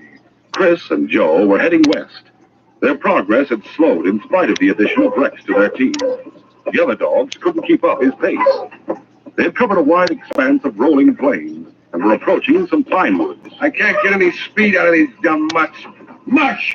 Yes, I have a funny feeling that we're being followed. Oh, you always have a funny feeling about something. But maybe Moose didn't kill Preston. Maybe... What else can we do but head for the border as fast as we can? I'll quit your yapping. I know that Mounty's going to catch us if Moose didn't kill him. Look, just to make you happy, we'll climb one of these pine trees at the edge of the clearing and have a look through the field glasses. We can see a long way back from here. Sergeant Preston entered the pine forest a short time later. King was running free ahead of the team. As the trees grew thicker, the Mountie proceeded cautiously. Suddenly, from the lower branches of a thick pine tree, a shot rang out. Sergeant Preston felt a hot sting in his shoulder, and the impact spun him around and knocked him down behind the sled. A second bullet whizzed over King's back. The big dog charged into the bushes, and there was a sudden cry as he leaped. Preston reached painfully for his revolver, but was stopped by the voice of Chris James. I'll reach that gun, Preston. I have you covered. Chris! You're looking right into the muzzle of the gun that's going to send you to Kingdom Come. They'll get you for this, Chris. Nobody ever killed a Mountie and lived long afterwards. This time it's going to be different. Chris raised his gun slightly, pointing it straight between the eyes of the Mountie, when suddenly 2 great arms circled around him from behind. His gun dropped to the ground as he was crushed in a mighty grip, and the voice of Moose bellowed in his ear. I got you. I'll kill you. You stole Rick. Oh, Moose, where'd you come from? Moose, don't kill him. Let go of him, Moose. Oh, he stole my dog. Moose, stop him. If you want to stay with Rex, you can't kill Chris. What? What did you say? Moose, if you kill him, I'll have to arrest you, and you'll not have Rex with you in jail. Stop him. I got him. I do as you say. Take his dog away. Moose, keep an eye on Chris. I'll see what's going on. Take his dog off me. All right, let him up, boy. On your feet, Joe. Put your hands up and walk out of these bushes. This dog, he must weigh more than I do. You got him, huh? Yes, Moose. Glad you were on hand. How'd you get here? I followed you. I had to get Rex. Lucky thing for me, you disobeyed orders. I'll sit here on the sled and keep them coming. Mighty fresh in here. Are you all right? A little weak. I stopped a bullet with my shoulder, but I'll be all right. Moose, here, take these handcuffs. Put them on those prisoners. All right. You come here. You first. Wait. Wait, Moose, wait. Don't look at me like that. I could squeeze these cuffs so tight on your wrist. No. Where's my dog? Where's Rex? He's all right. He's all right, I tell you, Moose. He's with our dog team just ahead on the trail. I'll find out. Here, Rex. Here, fella. They told the truth, Moose. All right. Now the other one. Chris is coming too. I'll handcuff him before he gets ID. Sergeant. Chris, you and Joe are under arrest in the name of the crown. Where's Rex? Where's my dog with that teeth? Oh, Rex. Oh, there. Easy, boy. Easy. Rex, this is Sergeant Preston's dog. His name is King. Rex and King seem to like each other. Sergeant Preston, you were hurt. And there's 2 prisoners. I'd like to help take these crooks to jail. Why, thanks, Holmes. That was spoken like a lawman. Oh, with you and Rex helping, we'll have no trouble. Line 'em up, King. This case is closed.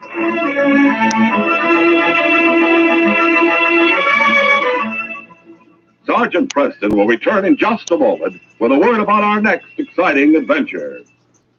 For breakfast this morning, was your family treated to delicious, nourishing Quaker puffed wheat or Quaker puffed rice? You mothers can't miss when your family comes to the breakfast table and finds the one shot from gun. Yes, everybody, Dad, Junior, Mom, Grandma, goes for the toasty nut-like flavor of the wholesome natural grains of wheat and rice. Notice he said natural grains because they are never coated with factory sweetener. After all, some like their cereal not so sweet, some like it ever so sweet. And that's the beauty of Quaker puffed rice and Quaker puffed wheat. The whole family can sweeten them with sugar to suit their own special taste. So for a delightful breakfast treat that Dad and Mom and everybody likes to eat, pour out big bowls of delicious Quaker puffed rice or Quaker puffed wheat and top with milk or cream and sliced bananas or chilled fruits. Look at your store for the big red and blue packages with the sealed inner lining that keeps Quaker puffed wheat and rice as crisp as can be.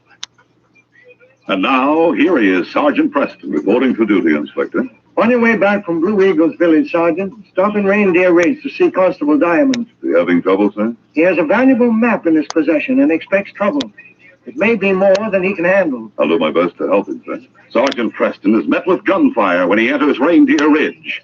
2 mysterious killers are determined that he'll not leave town alive. Be sure to hear this next exciting adventure. These radio dramas, a feature of Sergeant Preston of the Yukon Incorporated, are created by George W. Trendle, produced by Trendle Campbell Muir Incorporated, directed by Fred Flowerday, and edited by Fran Stryker. The part of Sergeant Preston is played by Paul Sutton. Sergeant Preston of the Yukon is brought to you every Tuesday and Thursday at the same time by Quaker puffed wheat and Quaker puffed rice, the breakfast cereal shot from guns.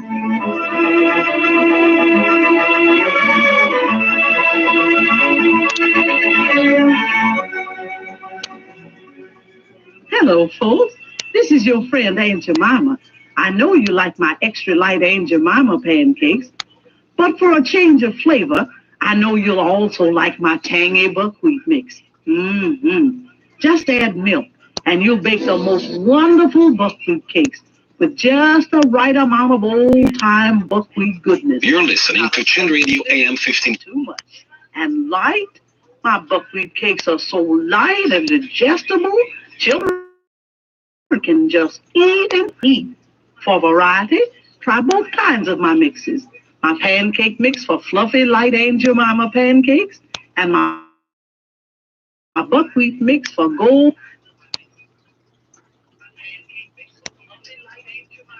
Aunt Jemima buckwheats.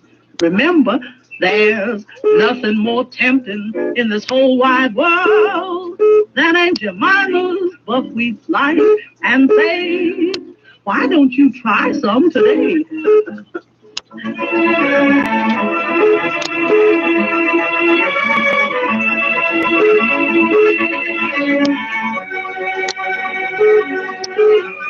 This is J. Michael wishing you goodbye, good luck, and good health from Quaker puffed wheat and Quaker puffed rice. So long. Listen tomorrow at the same time to the Green Hornet. Brought to you by the drink that makes you feel fresh again. Delicious Orange Crush. This is the Mutual Broadcasting System.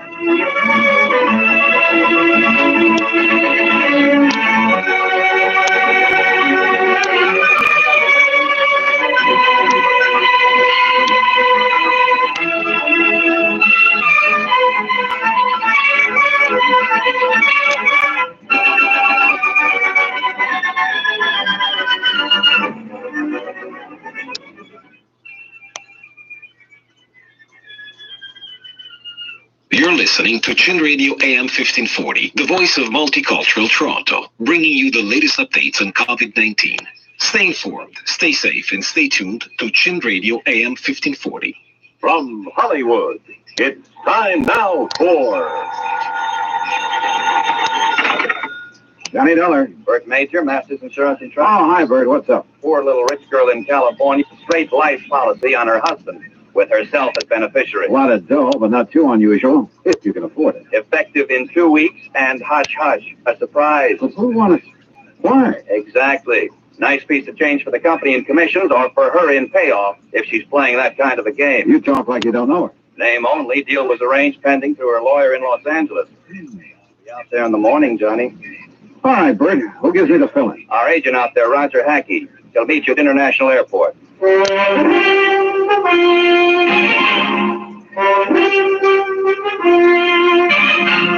Bob Bailey in the exciting adventures of the man with the action-packed expense account, America's fabulous freelance insurance investigator. Yours truly, Johnny Dollar.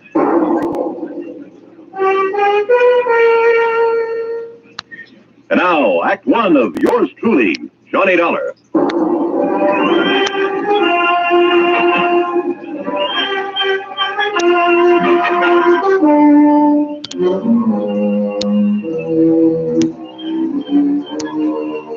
Expense account submitted by Special Investigator Johnny Dollar to the Home Office, Masters Insurance and Trust Company, Hartford, Connecticut.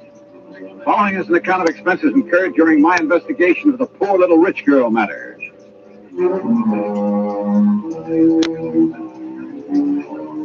Expense account item 1, $280 round-trip plane ticket and incidentals, including sunglasses, Hartford to Los Angeles. I arrived, rested, ready, and right on schedule. Also on schedule was Roger Hackey, Masters Los Angeles agent, who turned out to be a repressed comedian become insurance salesman. Yep, I said to myself, that's Johnny Dollar, I said. You are Johnny Dollar, aren't you? In person, you're Roger Hackey? In person? You got the old feel, haven't you? Simpatico, we call it out here.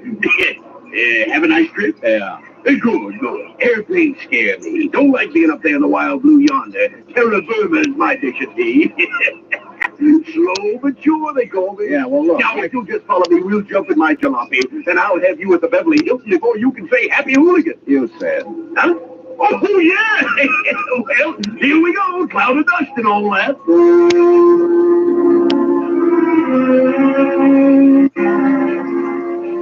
The ride from the air terminal to the hotel was hot, silent on my part, and unproductive so far as the case was concerned. Roger Hackey kept up a running commentary on everything from bad actors to the Zodiac. It wasn't until I was settled in my room with drink in hand and Shula's feet propped up that I could get him to switch to the $200,000 surprise. Her name is Cynthia Durbin. Now, how much do you know about her? Nothing. Bert Major said you'd give me the background. She's a strange one. You know what a chameleon is? Sure, a lizard that changes color, so what? So, that's the kind of a gal Cynthia Durbin is. At least she is now. You're losing me, Roger. Begin at the beginning. Now, you're the doctor. As the Siamese twins said after the operation, what's missing? Yeah. How did you meet Cynthia Durbin? Well, she came into the office yesterday. No call, no appointment. There she was. Oh, what's she like? Trim. Real trim. And expensive. Just casually announced she wanted to buy $200,000 worth of insurance, huh? Well, not exactly. She started asking about various policies, endowment, straight life, etc., and how and when they paid off. And she kept giving me the big eye and cross-leg routine. She tell you anything about herself? Oh, didn't have to. I already knew. She's practically a fixture in the society section of the Sunday papers. Garden parties, opening nights, and all that. Yeah, but only lately. Her husband? Peter Durbin. He's been a public figure ever since they got married about 3 years ago. But she hasn't. No, just the last couple of months or so. How old is she? Oh, around 25. Blonde, blooming, and gorgeous, figuratively speaking. I take it she has the money, huh? Yeah, right. He was a well-torsoed movie bit player with a champagne appetite. I see. Now, what about this surprise angle? Well, she came right to the point. Said her husband had just had a complete physical. Asked if his doctor's report would be acceptable. If so, okay. But you didn't sign her up. Why? She didn't give me the chance. What do you mean? All of a sudden, she reached in her purse and pulled out a piece of paper with a name and address on it, announced this was her attorney. See him, she said, smiled big, and walked out. Did you go and see the attorney? Right away. A guy by the name of Crane Collins. Has big plush offices downtown, old senior partner type. What did he have to say? Oh, nothing except routine questions about filling out the forms, expediting the procedure, importance of secrecy for the surprise. Why didn't you ask a few questions? Couldn't? What do you mean, couldn't? She was there. Doing what? Sitting back in the corner, all huddled up like a mouse, waiting to be pounced on. Didn't say a word. While Collins and I filled out the papers. Yeah, she signed them as if they were a death warrant. Went back to the corner and stared at the wall. Now I see what you meant by that chameleon remark. Yeah, she's too much for me. Yeah. A leopard can change its spots, too. Expense account item 2, $3.25 taxi fare to the offices of Crane Collins. So far, all I knew was that the wealthy young woman wanted a pot full of insurance on her husband. If it hadn't been for the surprise request, it would have been routine. Now it wasn't. And the people involved, one of them at least, were not routine. I was ushered into an oak panel office high above the streets of Los Angeles. Good afternoon, Mr. Dollar. Mr. Collins? Your card identifies you as an insurance investigator, Mr. Dollar. I don't believe I understand. Cynthia Durbin is your client? Yes. You represented this client yesterday in the signing of an application for a $200,000 straight life insurance policy on her husband. Yes? I represent the company. Everything is in order, is it not? Insurance is a lot of things, Mr. Collins. A surprise to the insured is one of the things it isn't. My client is adamant in this respect. Call it a quirk, if you will. You expect the company to issue a $200,000 policy on a quirk? Well... How long have you known Mrs. Durbin? Since she was born. Then you know her father? Knew him. I am his executor. Uh-huh. Mother? Also deceased. Both parents died when Cynthia was 17. I was her guardian and have been her legal advisor since she came of age. Was she well provided for? Very. What kind of a man is her husband? Young, about 30, tall, good-looking. No, Mr. Collins, not statistics. Your impressions. He plays an excellent game of golf. Gets along well with people when he wants to. But you don't like him, do you? In this profession, Mr. Dollar, I neither like nor dislike people. I represent them, and that representation is based on fact. Well, in my profession, we go by feel as well as fact. Well, tell me candidly, Mr. Collins, do you think there's anything strange about this request for insurance on a husband? As I said, I deal in facts, not feelings. As a client, she sought professional assistance. Ergo, I supplied it. Where do the Durbins live? I'd rather... Oh, now look, I can get it from any society editor in town. My secretary will give the information. All right, thank you. By the way, don't tell Mrs. Durbin or anyone else that we've had this discussion. If you do, there will be no insurance issued. Interference with investigative procedure. Fact, Mr. Collins. I understand. Expense account item 3, $2.60, phone call. Then taxi to Roger Hackey's office. A neat one-story building in the Miracle Mile on Wilshire Boulevard. Purpose? To borrow Roger's company car. The Durbins lived in one of those colonial mansions out in Beverly Hills, surrounded by curving driveways, spacious lawns, swimming pool and cabanas, all of it enclosed by thick, high walls and electronically controlled gates. The mention of insurance on the intercom got me in. Cynthia Durbin was everything Roger said she was. The first time he met her, that is. Please excuse my appearance, Mr. Dollar, as my swimmer. Oh, I don't mind at all, Mrs. Durbin. Really, you shouldn't have come here to deliver the policy. What if my husband's been home? No surprise. No. That would have spoiled everything. Oh, may I have it, please? The paperwork has not been completed yet. What are you doing here? What do you want? Get to the point. Well, just a few questions, Mrs. Durbin. My colleague, Mr. Hackey, should have handled these details yesterday, but he was somewhat rushed. Oh, then there's nothing wrong. Would you care for a drink, Mr. Dollar? Thanks. The bar's out for the pool. Shall we?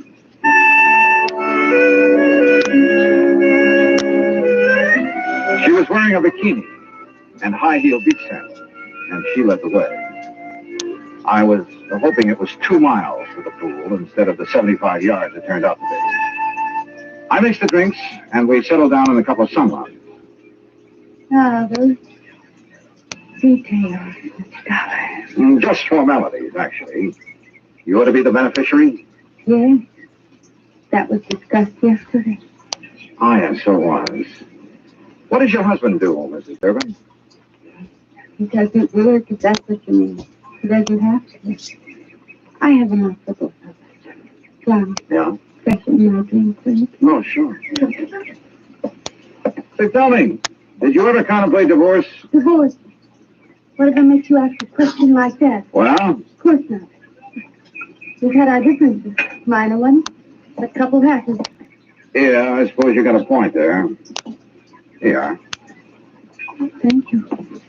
John, Why did you pick 2 weeks from today to be the effective date of the policy? isn't that my business? His birthday, Mrs. Durbin? What? Your husband, a surprise. Well, yeah, possibly. Well, this question... Plan to throw a big party for him? Yes. No, I don't know. Johnny... Your husband would be worth a lot more to you dead than alive, wouldn't he, Mrs. Durbin? Henry, that will be. Sure. There you are.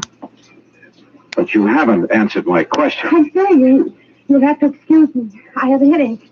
I have a headache. Something was definitely wrong here. A girl of her age should have flared at my questions. Should have snapped back at me instead of blindly running away. Yeah, something was wrong, all right. But I'd seen what I'd come to see. Both facets of Cynthia Durbin's personality. And was one of them actually thinking in terms of murder? My job, find out.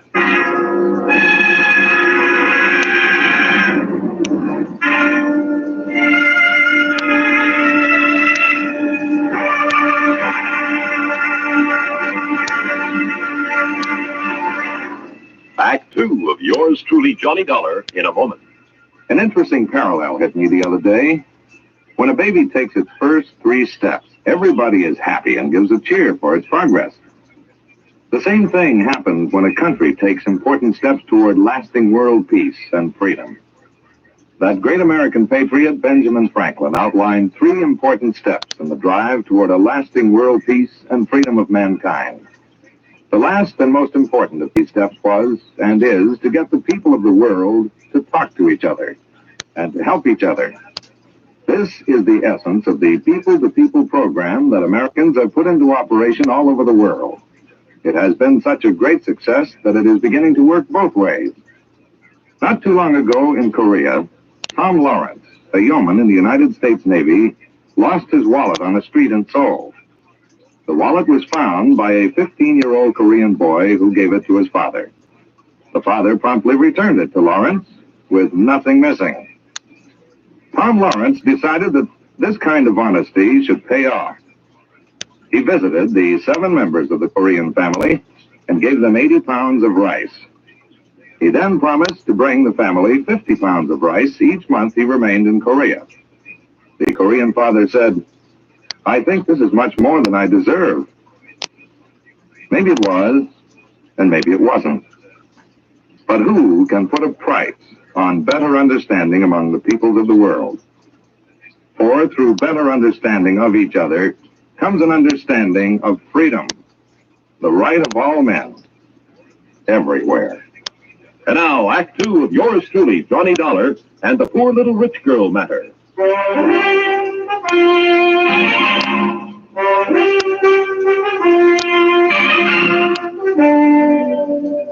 I sat beside one of the plushest swimming pools in Beverly Hills, alone. I finished my drink slowly. Cynthia Durbin was a strange one, all right. Her actions seemed compulsory rather than natural. If she really was thinking about murder for $200,000 in one chunk, she was pretty crude about it. If she was trying to impress her husband for some unknown reason, she'd selected a mighty offbeat way to do it. If she was going off her rocker, well... The extension phone hung on a post beside the bar. I don't ordinarily listen in on other people's conversations, but this one... Thing wrong, darling? Eric? Oh, Eric, I've got to talk to you. Something has happened. I thought... No, Cynthia, not on the phone. Meet me here in half an hour. Eric. Half an hour. Here. Goodbye, Cynthia. Hello, Eric.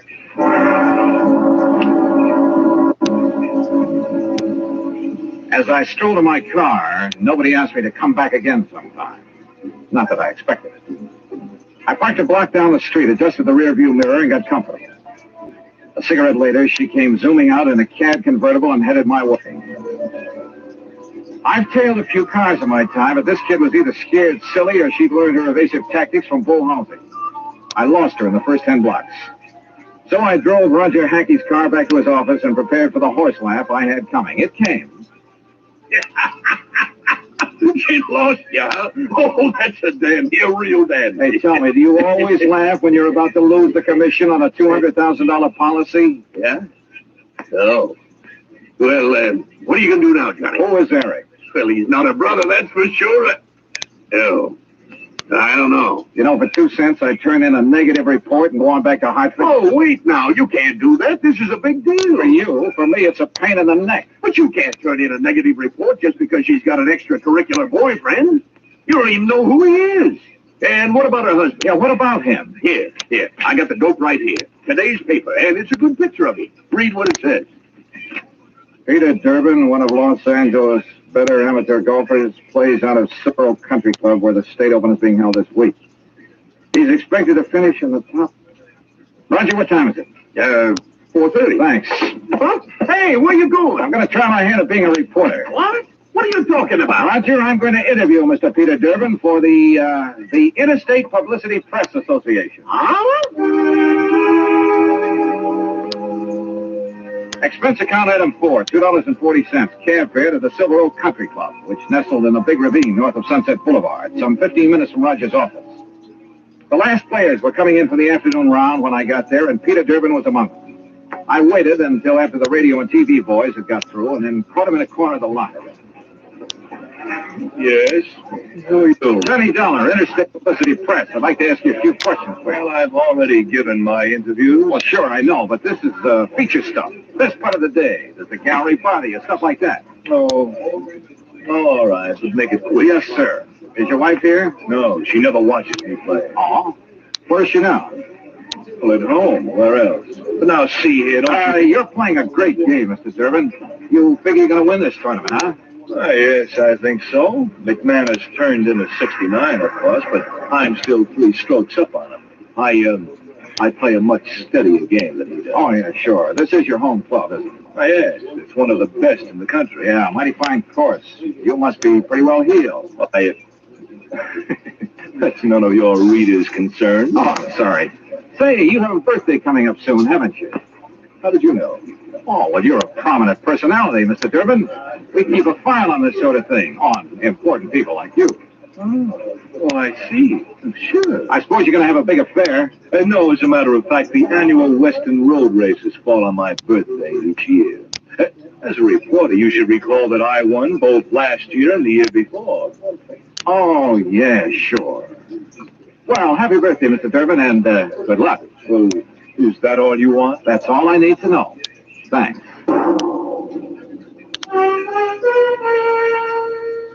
Act 3 of yours truly, Johnny Dollar, in a moment. No folklore could be all boastful and dynamic. Some of it is about the man at the bottom of the pile. Like the one they tell of the traveler who just had to get across a river. He argued with the boatman, but that boatman wasn't about to move. Nope, not with the spring thaw making it a mighty ugly river. The traveler was insistent. Finally, the boatman agreed, but it was going to cost a whole quarter to get across. But I ain't got but 15 cents. You gotta take me for that. Your regular fare's only 10 cents. The boatman stood firm. I ain't going, that's all. Anybody that ain't got but 15 cents, it just don't make no difference which side of the river he's on anyhow. Folklore belongs to every nation's legendary past. And I guess we Americans have our share of some good ones. Like the one about... but we'll have to save that one for the next time we travel your way. See you then. And now, Act 3 of yours truly, Johnny Dollar, and the Poor Little Rich Girl matter. Expense account item 5, $6 even. Taxi fare to the office of Attorney Crane Collins, with whom I could now agree on one point. I didn't like Peter Durbin either. It was 6:15 after hours when I entered the office of Collins, Douglas, Walsh, Hammy, and James. The senior partner was still there. His door was slightly ajar, and I heard voices, which stopped abruptly when I entered. Oh, Mr. Dollar. Rather late in the day, isn't it? I don't keep office hours, Mr. Collins. I'm very busy. Then I'll wait. Very well, as you wish. I wished, so I waited. But not for long. Because about 3 minutes later, Collins came out, carefully closed the door of his office behind him, and strode easily toward me, oozing his most charming and professional smile. Now, Mr. Dollar, what can I do for you? Why didn't you tell me the first time I was here that Peter Durbin, in addition to being a first-class golfer, was also a racing enthusiast? Why, it just didn't occur to me. Do you know any insurance company in the world that would issue a $200,000 policy on a man who risks his life in a racing car? Then your company will not issue the policy? What do you think? Now tell me something. Who is Eric? Eric? That's right. Well, the name is not familiar to me. Now look, Mr. Collins, I have a feeling that even you will admit that withholding information in connection with a possible murder is punishable by law. Fact. I am fully aware of that. But I fail to see what that... What are you doing? You didn't invite me to your office. I just wondered why, is all. Have you no ethics, man? Cynthia Durbin was in there a few minutes ago, wasn't she? Mr. Dollar. Wasn't she? If it is the intention of your company not to issue the insurance to my client, I will so inform her, and that will end the matter so far as you are concerned. Now, please be good enough to leave. You really don't know or care what's going on, do you? You're so wrapped up in the letter of the law that preventing a possible murder doesn't even occur to you. Another one of your feelings? Well, I don't have the remotest idea what you're talking about. Good night, Mr. Dollar. Good night, Mr. Collins. Expense account item 6, $9.50, cocktails and dinner. I should have written my report negative and hightailed it back to Hartford. But when you see in your mind's eye the possibility of a racing car careening off the road at 125 miles an hour exactly 2 weeks from now, you don't just stick to business and call it quits. Eric, wherever he tended bar, was the key. But how to find it? I was on dessert in the evening paper, giving my subconscious mind a chance to work it out when all of a sudden I was looking at it on the society page. Expense account item 7, $19, including taxi fare to Los Angeles Police Headquarters, where I had a pleasant chat with the captain on duty. Then a tuxedo rental in the same taxi to the Statler Hotel. A special pass let me in as guest at a crowded and bejeweled society benefit. Enjoying the party, Mr. Collins? Dollar, what are you doing here? Enjoying the party, too. Have Mr. and Mrs. Durbin arrived?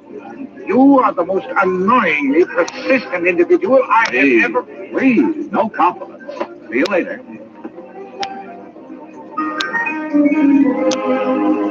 After a few minutes, I spotted her, dressed to the T.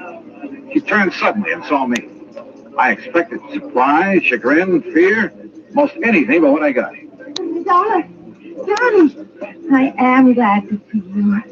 I was such a bore this afternoon, forgive me. Well, your exit was rather sudden. My headache's all gone, isn't that wonderful? Fine. Will you dance with me? Pleasure. Dollar, you're such an exciting name. Is your husband with you tonight? No, poor dear. He's playing in a golf tournament and has to get his rest. You came alone? Yes. Don't you find it warm in here, all this cook? Let's go out on the terrace, Sure, why not? Once more, I was following her, and it was just as interesting as the first time. But my mind and eyes were elsewhere. Somewhere in this crowd was the Eric I was looking for. He had to be. Then I spotted him, 35, big and broad, hawk-nosed, circling toward the terrace from the left. She threaded her way to a potted palm in a far corner of the terrace, turned and looked at me. Her eyes were feverishly bright in the moonlight. She was beautiful. You're a very proud man, Johnny. I wish. You wish what? Do you find me interesting? You haven't answered my question. Oh, I find you interesting, Cynthia. Who is Eric? Eric. The man you went to see this afternoon after you left me. You know who I'm talking about. Because you and Eric, I don't know how, were planning to kill your husband 2 weeks from now and collect $200,000 insurance. 2 weeks from now in the road race. Make it look like an accident, no doubt. No, Eric! No! I ducked and whirled around as a fist grazed past my ear and brought up one from the floor with all I had. Cynthia stood there a moment, then quietly folded up and lay on the floor in a heap, sobbing. Oh, there you are, Dollar. What have you done to this poor girl? And that man. Very simple, Collins. I've been combining feel and fact.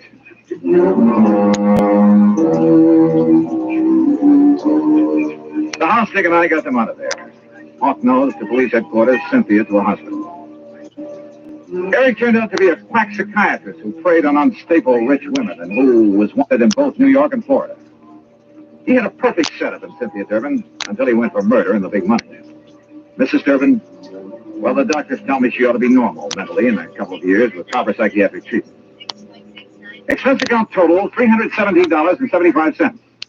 Yours truly, Johnny Dollar.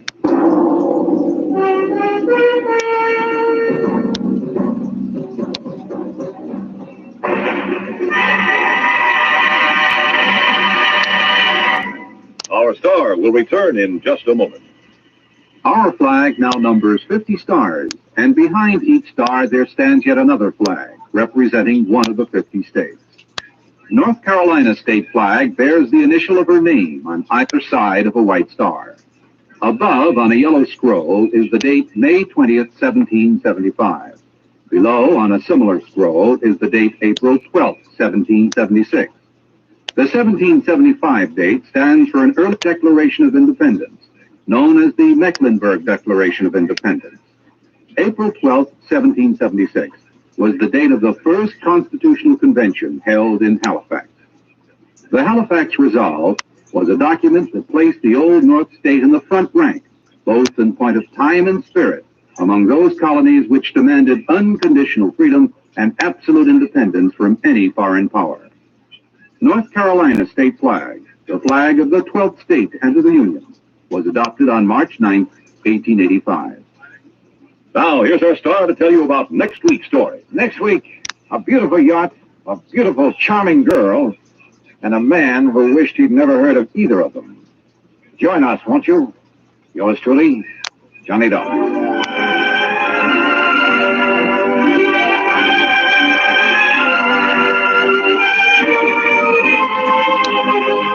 Yours truly, Johnny Dollar, starring Bob Bailey, originates in Hollywood. Written by Alan Botzer, it is produced and directed by Jack Johnstone.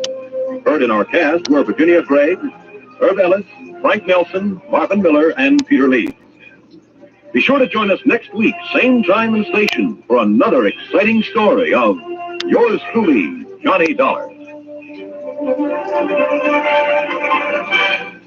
This is Bud Sewell speaking.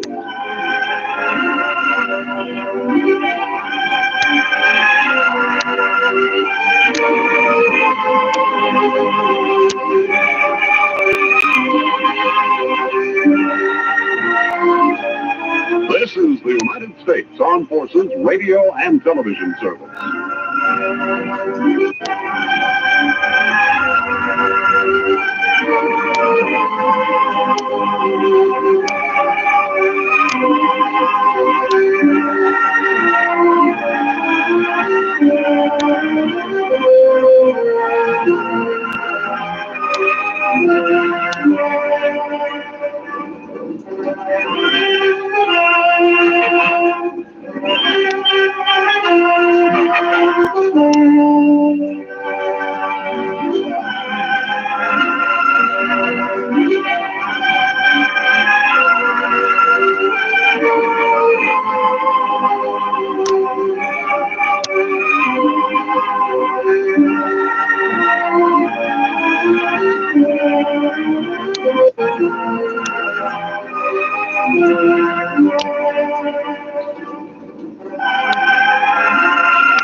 You're listening to Chin Radio AM 1540, the voice of multicultural Toronto, bringing you the latest updates on COVID-19.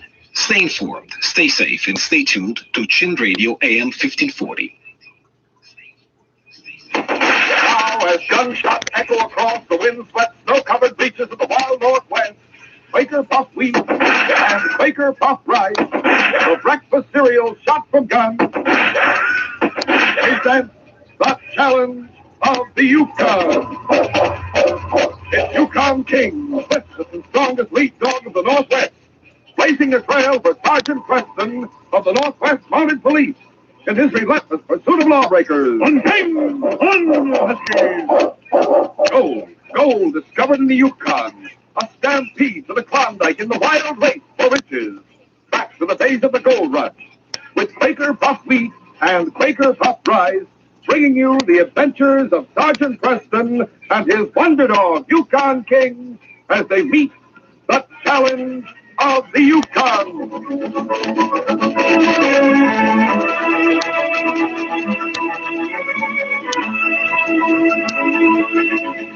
Here's a taste treat you want to repeat. It's Quaker Puff Rice and Quaker Puff Wheat. These famous ready-to-serve breakfast cereals are actually shot from guns to make them bigger and better tasting. They have a come-back for more nut-like flavor, a come-again tender crispness, and they're good for you. Yes, a delicious, nourishing treat, and so easy to serve. Make sure the big red and blue packages of Quaker Puff Wheat and Quaker Puff Rice are on your breakfast table every morning.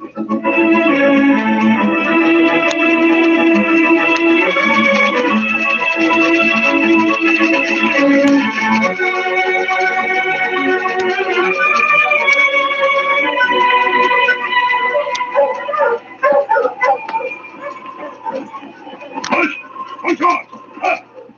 The moon was full, and the northern lights streaked across the sky. But the trail ran along the base of a thickly wooded slope, and the tall pines cast black shadows across it. Cass Evans urged his team to greater speed. Suddenly, a shot rang out from far up the slope. Cass ran forward, jumped on the sled, and lay flat. Faster, boy! Run! Another shot kicked up the snow and back of the flying sled. And then another. The trail swung away from the hill and out of the shadows. Cass looked back. He could see nothing but a dark cabin huddled among the trees. No sign of a human being. He drove on toward Dawson.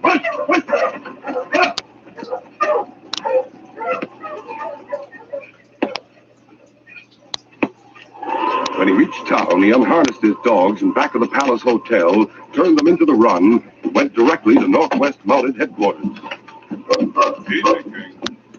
You're Sergeant Preston, aren't you? That's right. I'm Cass Evans. I own the Aurora mine on Empress Creek. I know. What can we do for you? Well, to tell you the truth, I think someone's trying to murder me. What? Yes, Well, let me tell you about it from the beginning. Sit down. Thank you. In case you're not familiar with the Aurora, it isn't a placer digging. It's really a mine. We've driven our shaft straight into the hill. I remember when you started to operate. About a year ago, wasn't it? A little more than a year. We've been very successful. But 3 weeks ago, there was an accident. A cave-in. Some of the timbers gave away. I was in the mine at the time. In fact, I was the only one in there.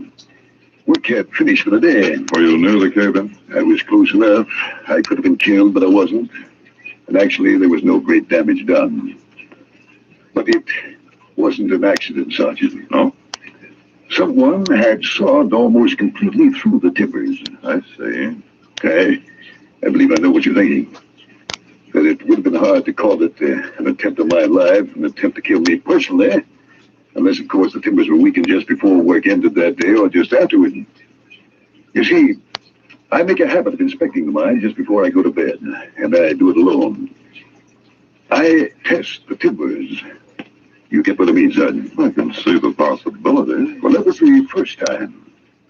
But since then, I've been shot at twice while driving into Dawson. Once a week ago, and once tonight. Oh, that's something else again. Why didn't you report it a week ago? It was a single shot that time, with the country. I heard the bullet go by my ear, but it could have been a stray shot from some hunter's gun. Did you see anyone? No, but there were 3 shots tonight. And it was at the same spot on the trail. A good spot for an ambush. You see, the trail's at the bottom of a wooded slope. There's only one cabin along that stretch. Did the shots come from the cabin? No. Go on. Well, there isn't much more to tell. Except that I found out who lives in that cabin. What? His name is Elliot. Tom Elliot, a prospector, young, new up here. And here's the funny thing. This Tom Elliot was at the mine on the day of the cave-in. He asked my foreman for a job. Mike was going to take him on. He had dinner at the mess hall with the men. And then he told Mike he'd changed his mind. Do you know this Tom Elliot? I don't think so. And I didn't meet him at the mine. One's dealing with murder, Cash. One tries to find a motive. I understand what you're driving at. And all I can tell you is that I have no recollection of knowing Tom Elliot during the past 11 years. The past 11 years? I don't remember anything. It's a strange thing, Sergeant. It certainly is. 11 years ago, a fisherman saw me thrown off a wharf in San Francisco. He pulled me out of the water. I had one bullet into my temple and one in my chest. And no memory of how I got them. And no memory of anything before that? A complete blank. What about your name? The initial CE on a handkerchief. I made up Cass Evans to fit them. Then you don't know who you are or where you came from? No, sir. And during the past 11 years, you've never seen a familiar face you couldn't place? That might be someone you knew before? No, Sergeant. Of course, I spent most of that time at sea or in China. Well, at CE, you must have had enemies. Yes, someone who wanted to kill me at any rate. I've often wondered why. This Tom Elliot. Well, Mike says he's only about 25. 11 years ago, he'd only been 14. Elliot Evans. Could your name really be Elliot? Could he be a relative? Mike says he doesn't look anything like that. Well, I think we ought to meet him and have a talk with him. How long are you going to be in town? Until late tomorrow afternoon, but I don't think you'll find Elliot at his cabin. It seems to be deserted. Who told you he lived there? Texas. Monte Carlo. I inquired when I was shot at a week ago. Must be Lookout Hill you're talking about. See, that's the place. The cabin's set back among the trees, about, I should say, 100 feet up the slope. I'll take a run out there tonight. Drop around here in the morning. I may have Tom Elliot waiting for you. Well, you understand, Sergeant, I'm not making any accusations. I understand. Still, there's enough circumstantial evidence against Elliot to justify our asking questions. I'll leave it in your hands. Good night, guys. Good night, sir. Oh, just one more thing. When you asked Tex who lived in the cabin on Lookout Hill, did you tell him you'd been shot at? I haven't mentioned it to anyone but you, sir. Good. Good night. Good night. The sergeant called in one of the constables to take charge of the office. Then he and King headed for the Monte Carlo. Tex was behind the bar. Howdy, Sergeant. Howdy, Tex. Well, what's on your mind, Sergeant? A prospector named Tom Elliot. What do you know about him? Well, Start with the description. You know, you're better than the police file sometimes, Tex. Well, it's good business to remember your customers. Tom is young, Sergeant. I'd say about 24-5, about 5'10", or about 180 pounds, clean shaven. Got dark curly hair, dark eyes, almost black. I think his nose must have been broken once. It's just a little crooked. But he'd be good looking if it weren't for the lines around his eyes and the way his mouth turns down like this. Oh, tough. He tries to act tough. When he laughs, you can't help but liking him. He don't laugh often. He lives in an old trapper's cabin on Lookout Hill. Say, why are you interested in Tom, Sergeant? Does it have anything to do with Cass Evans? Oh, that's an interesting question. What made you ask it? The way the kid talked about him when we heard about the cave-in at the Aurora. What did he say? There'd be good riddance if Cass had been killed. Do you have any reason for not liking Cass? Shut up like a clam when I ask him. How long has it been since you've seen him? It's over a week since he's been in. What would you say if I told you that Cass Evans had been shot? Tom did it? Where? How did it happen? Is Cass hurt bad? No, he hasn't been shot. But I take it you'd suspect Tom if anything happened to Cass. Well, the way he talked and the way he looked, there was 100 proof hate in those black eyes of his. Did Tom talk about Cass to anyone but you? Well, the place was crowded. It always is. Lots of people must have heard him. Still, no, Sergeant, I'd find it awfully hard to believe that Tom could shoot Cass in cold blood, no matter how much he hates him. Just isn't that kind of an arm. You're a good judge of character, Tex. There's only one thing for me to do, and that's to find out what's behind Tom's hate. That means we're hitting the trail from Lookout Hill, King.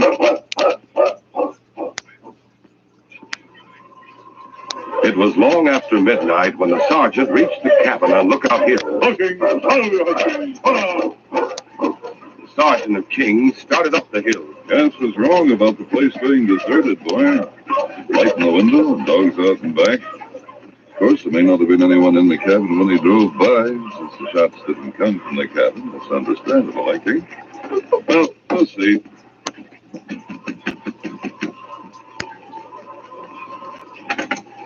You Tom Elliott? Yes.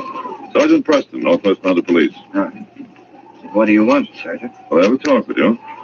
What about? About Cass Evans. I don't know any Cass Evans. He owns the Aurora Mine on Empress Creek. Guess maybe I've heard of him. And had a lot to say about him in the Monte Carlo. Oh, that I must have been drunk. I don't know Cass Evans. Well, that's going to be your attitude. I'll have to arrest you and take you back to Dawson. Right. What for? Someone fired at Cass Evans from the woods near this cabin tonight. I didn't do it. You'll have a chance to prove it. Put on your fog-ups. You're coming back to Dawson with me. No, money. Your hands, you're covered. Keep that dog back or I'll shoot him dead. Back, King. Now, you, Sergeant, step inside. Tell the dog to keep back. Stay outside, King. Shut the door, Tom. I'll take your gun, Sergeant. He had a gun in my back, Sergeant. I couldn't do anything. I couldn't warn you. Too bad you couldn't get rid of him, Tom. Too bad for you, Sergeant. What was your objection to my arresting him? Why, Sergeant, what would be the use of Tom going to jail for Cass Evans' murder until Cass is dead? I guess maybe we'll have to blame him for your murder, too. We'll continue our adventure in just a moment.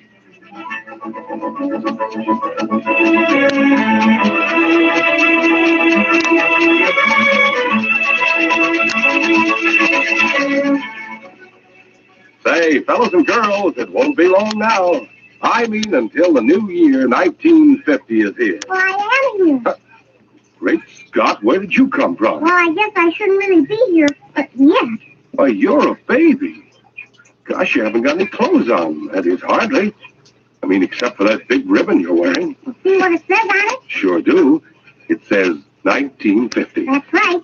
That's who I am. Oh, so you're the new baby New Year. Right.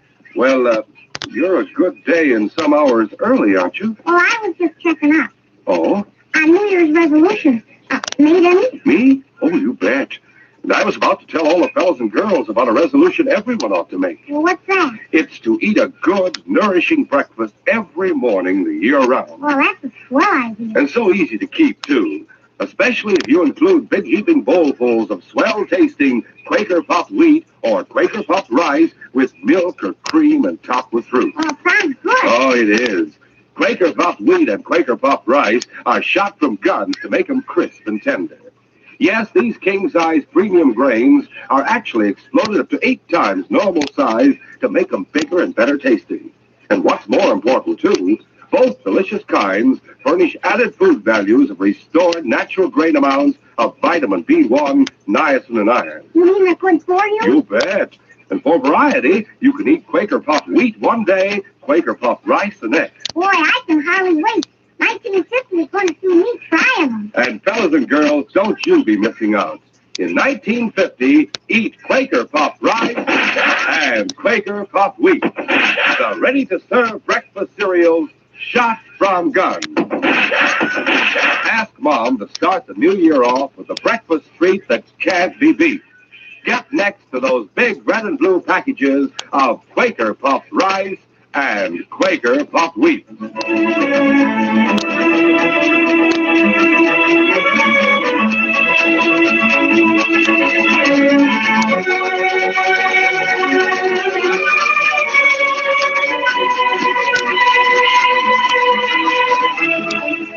Now to continue.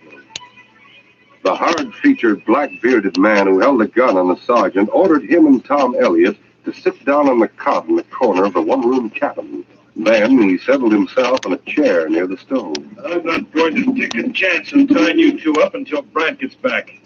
But if either of you make a move, I'll shoot. I've seen you around Dawson. They call you Laramie, don't they? Some folks do. Were you the one who fired the shots at Cass Evans tonight? No, it was the other one. The one called Brent, Sergeant. Shut up. What can you do to make me? I can pull this trigger. Well, sooner or later anyway. I've been a prisoner here for more than a week, Sergeant. Twice they've tried to shoot Evans. If they'd succeeded either time, they'd have put a bullet through me and left me lying near the trail. It'd have looked like a gunfight with 2 casualties. Great scheme. Only Brant can't shoot straight. Your boss won't like it when he finds out he's failed again, Laramie. Shut up! Who is their boss, Tom? I don't know. Somebody who tried to kill Evans a long time ago and, is afraid that Evans will recognize him and send him to jail. You talk too much, Junior. You've been doing the talking all week. I may have to keep you alive, but there's nothing to stop me from beating your head in. Don't try it, Laramie. My hands are perfectly free, remember? Go on, Tom. They plan to pin the blame for Evans' murder on you because of what you said at the Monte Carlo, right? That's right. Now, don't take any of that back. I have no sympathy for him. Why not? Because he's my father. Your father? And you find that a good reason? He deserted my mother and me when I was only 13. Left the two of us to run the ranch, went to Frisco with a load of cattle, and never came back. It's a sad story. Save your laughs, it gets sadder. He lost the ranch and Mom died. He was always sure that something had happened to Pa or he'd have come back to us. I'm glad she never found out the truth. What truth? That he just ran away and left us, changed his name so we couldn't find him. When I think of it, him, the owner of the Aurora, with all the money in the world, and but just a few dollars would have meant to Mom. You've got it all wrong, Tom. Yeah? Yes. Now that I finally have it straight. King! In response to his master's voice, the great dog King, who had been lying just outside the door, threw himself against it. Oh, in a fraction of a second, Laramie turned his head toward the door, and the sergeant was on top of him. As they rolled on the floor, the sergeant held Laramie's gun hand away from him. One shot went into the ceiling, and then, with relentless pressure, the sergeant twisted Laramie's wrist. No! The gun skidded across the floor. Get it, Tom. I got it. All right, you. Stand up. Good thing you didn't look through my pocket to find these handcuffs. They look better on you than they would on me, Laramie. What have I done? You mean what have you accomplished? Nothing, I'm glad to say. But you've shown enough criminal intent to put you in jail for a long time. All right, King, I'll let you in, boy. All right, fella, it's all right. Sorry to have worried you. Good work, King. You said I had it all wrong. What did you mean? Tom, you heard Laramie say that his boss tried to kill your father once. I didn't have anything to do with that. I never met Dexter until he hit Dawson 2 months ago. So it's Dexter, the promoter. Thanks very much. Dexter and Brent. But about Paul. He was shot, Tom. Motive was robbery, I suppose. He was thrown into the harbor for debt, but he was rescued. Well, then why didn't he come home? Because he lost his memory and never regained it. He changed his name because he didn't know his right one. His only clue was the initials on a handkerchief. C.E. And Mom was right all along. Yes. His name is Charles Elliott. Wouldn't you like to tell him that, Tom? You know I would, Sergeant. Lost his memory. That he couldn't have sent Dexter to jail. Dexter had nothing to be afraid of. He has now. And so have we until Dexter's behind bars. Sergeant, there's Brant, too. He's coming back here. If he's still in Dawson, we'll pick him up there, and if we meet him on the trail, he'll join our party. Let's go. As they started out with Laramie riding the sergeant's sled and Tom driving his own, Ben Dexter was pacing the floor of his room in the Palace Hotel. Brant was sitting on the bed. All the stupid, blundering fool. I told you how it was. I thought I hit him with my first shot. You thought. He dropped on his sled. Never mind. You were promised $10,000 to kill a man and you missed. You got away. It won't happen again. No, because the next time I'll see the job is done right. What's more to be done tonight? Here? In the hotel? Now listen. Do you know his dogs? I ought to. I saw him often enough when I was working up at the mine. Can you pick him out of the run in back of the hotel? Sure. You know his sled? Yeah. Then go downstairs, the back way. Get his team harnessed. Right away. Wait, that isn't all. After you finish harnessing the team, walk around to the front of the hotel and into the lobby. Yeah? Now ask the clerk what room he's in.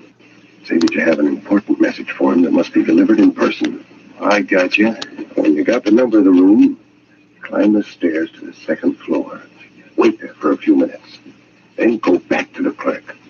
Tell him that he must be out. He didn't answer your knock. Yeah, but the key of the room, if the clerk doesn't have his key... The man doesn't always turn his key in at the desk. Now look, the clerk won't pay too much attention if you half asleep at this hour. Now, do you understand? Yeah. I say he didn't answer my knock. So you leave the hotel by the front way. Go round and back. Use the back stairs and come up here. Oh, I got you. Then you and me... That's all you have to do. Come back here after you're finished and I'll take charge. Right, boss. Brant followed Dexter's instructions, but it was nearly half an hour later when he returned to the room. Well? All set. Been going long enough. Oh, I had a little trouble finding the sled, and then the dog started to bark. I beat them good, and they shut up. Anyone see him? No. All right. What's the number of his room? 210. Just below this one. Good. Now, when he opens the door, I want you to hit him once with the butt of your gun behind the ear. Knock him out, but don't crack his skull. Okay. I'll put this lamp out. Come on.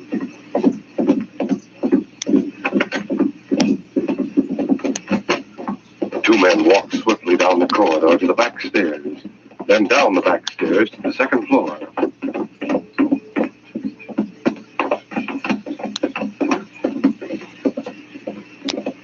Now they walked slowly, very softly. Ben struck a match.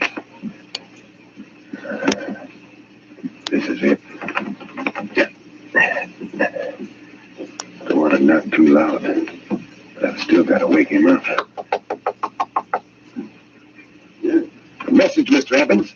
It's important.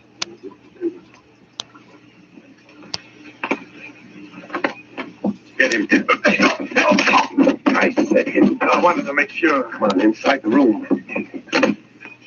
Now, we tie him, dress him, and gag him, and take him out to Lookout Hill, where you can try to put a bullet in him, this time at close range.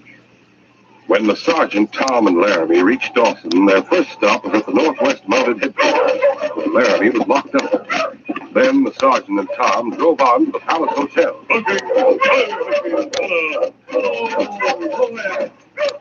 Pretty late, Sergeant. After 11 years, I don't think your father will mind being wakened. Come on. Come on, gang.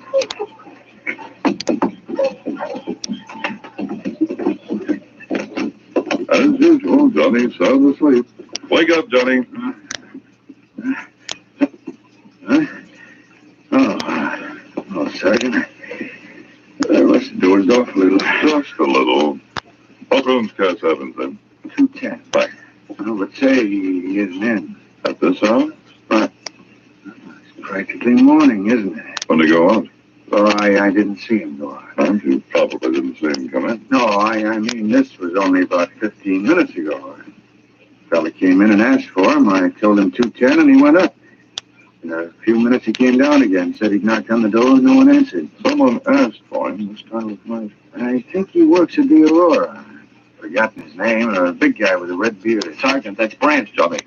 How long was he upstairs? Just a few minutes. Are you sure? It only seemed to be a few minutes. Come on, Tom. The sergeant, Tom, and King ran up the stairs. There was a hanging oil lamp at either end of the corridor. Halfway down it, the sergeant could see the dim forms of two men. They were carrying another man. Sergeant, there's Brant now. Ben Dexter shot out the lamp over the back stairs. He and Brandt dropped Cass and ran for the end of the corridor. The sergeant ran after him. He leaped over Evans' still form and caught Brandt just as he reached the stairway. He grabbed the shoulder of his partner and whirled him around. His right crashed into the red-bearded jaw, and Brandt staggered back against the wall. His hand went for his gun. The left knocked him down. The sergeant jerked Brandt's gun from its holster. What's your king? The sergeant ran to the end of the corridor and opened the window. The second he climbed through and dropped to the ground near the rear door of the hotel. As he scrambled to his feet, Ben Dexter came through the door holding a gun. Preston charged from the side. Ben turned, but too late to swing the gun around. The hard impact of Preston's charge jolted the gun from his hand. Ben tried to turn back into the hotel, but the Mountie grabbed his left wrist and twisted his arm behind his back. No! You've gone far enough, Dexter. You're under arrest in the name of the Queen. Dexter and Brandt joined Laramie in jail that night, and Tom's father was taken to the hospital. He had a slight concussion, and it was morning before he opened his eyes. He saw the sergeant, King, and Tom standing beside his bed. Hello, Charlie. Charlie. That is my name, isn't it? You remember? Yes. My head. Something's happened to my head. You were hit and hit hard, but it seems to have brought back your memory. I know. I'm not Cass Evans. I'm Charlie Elliott. Do you remember your son?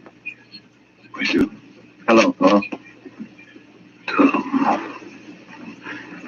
It's been so long. You were only a boy.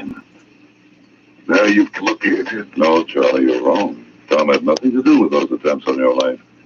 There was a man named Dexter who was trying to kill you. You remember him? Remember Dexter? Dexter. After I stole the cattle, the man who robbed me, the man who shot me. Easy, Paul. Yes, Charlie, there's no need to get excited. We know all about it. Dexter's in jail, and so are the two men who were working with him. They'll stay there the rest of their life. All you have to do is rest easy. But, Tom, there are so many questions. You can wait. You'll have a long time to get acquainted with your son. I'll be right here, Paul. Good boy. Come on, King. The case is closed.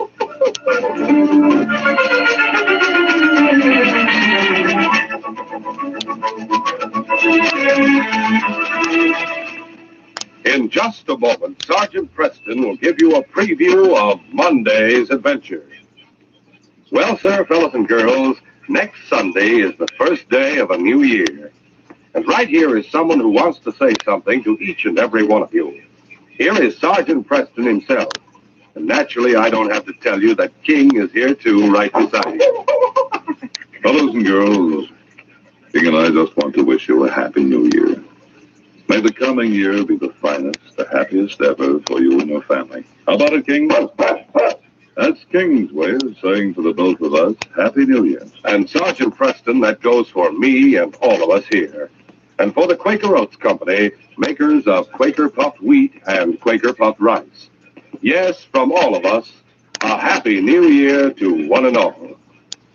Listen Monday when Sergeant Preston and Yukon King meet the challenge of the Yukon in the case of Rainbow's End. When Andy Miller was released from prison and paroled to me, I found him to be a likable young man determined to make good. His conviction had been based on circumstantial evidence, and I decided to reopen his case. This decision took King and me on a strange trail that was marked by murder. Be sure to hear this exciting adventure Monday. These radio dramas, a feature of the Challenge of the Yukon Incorporated.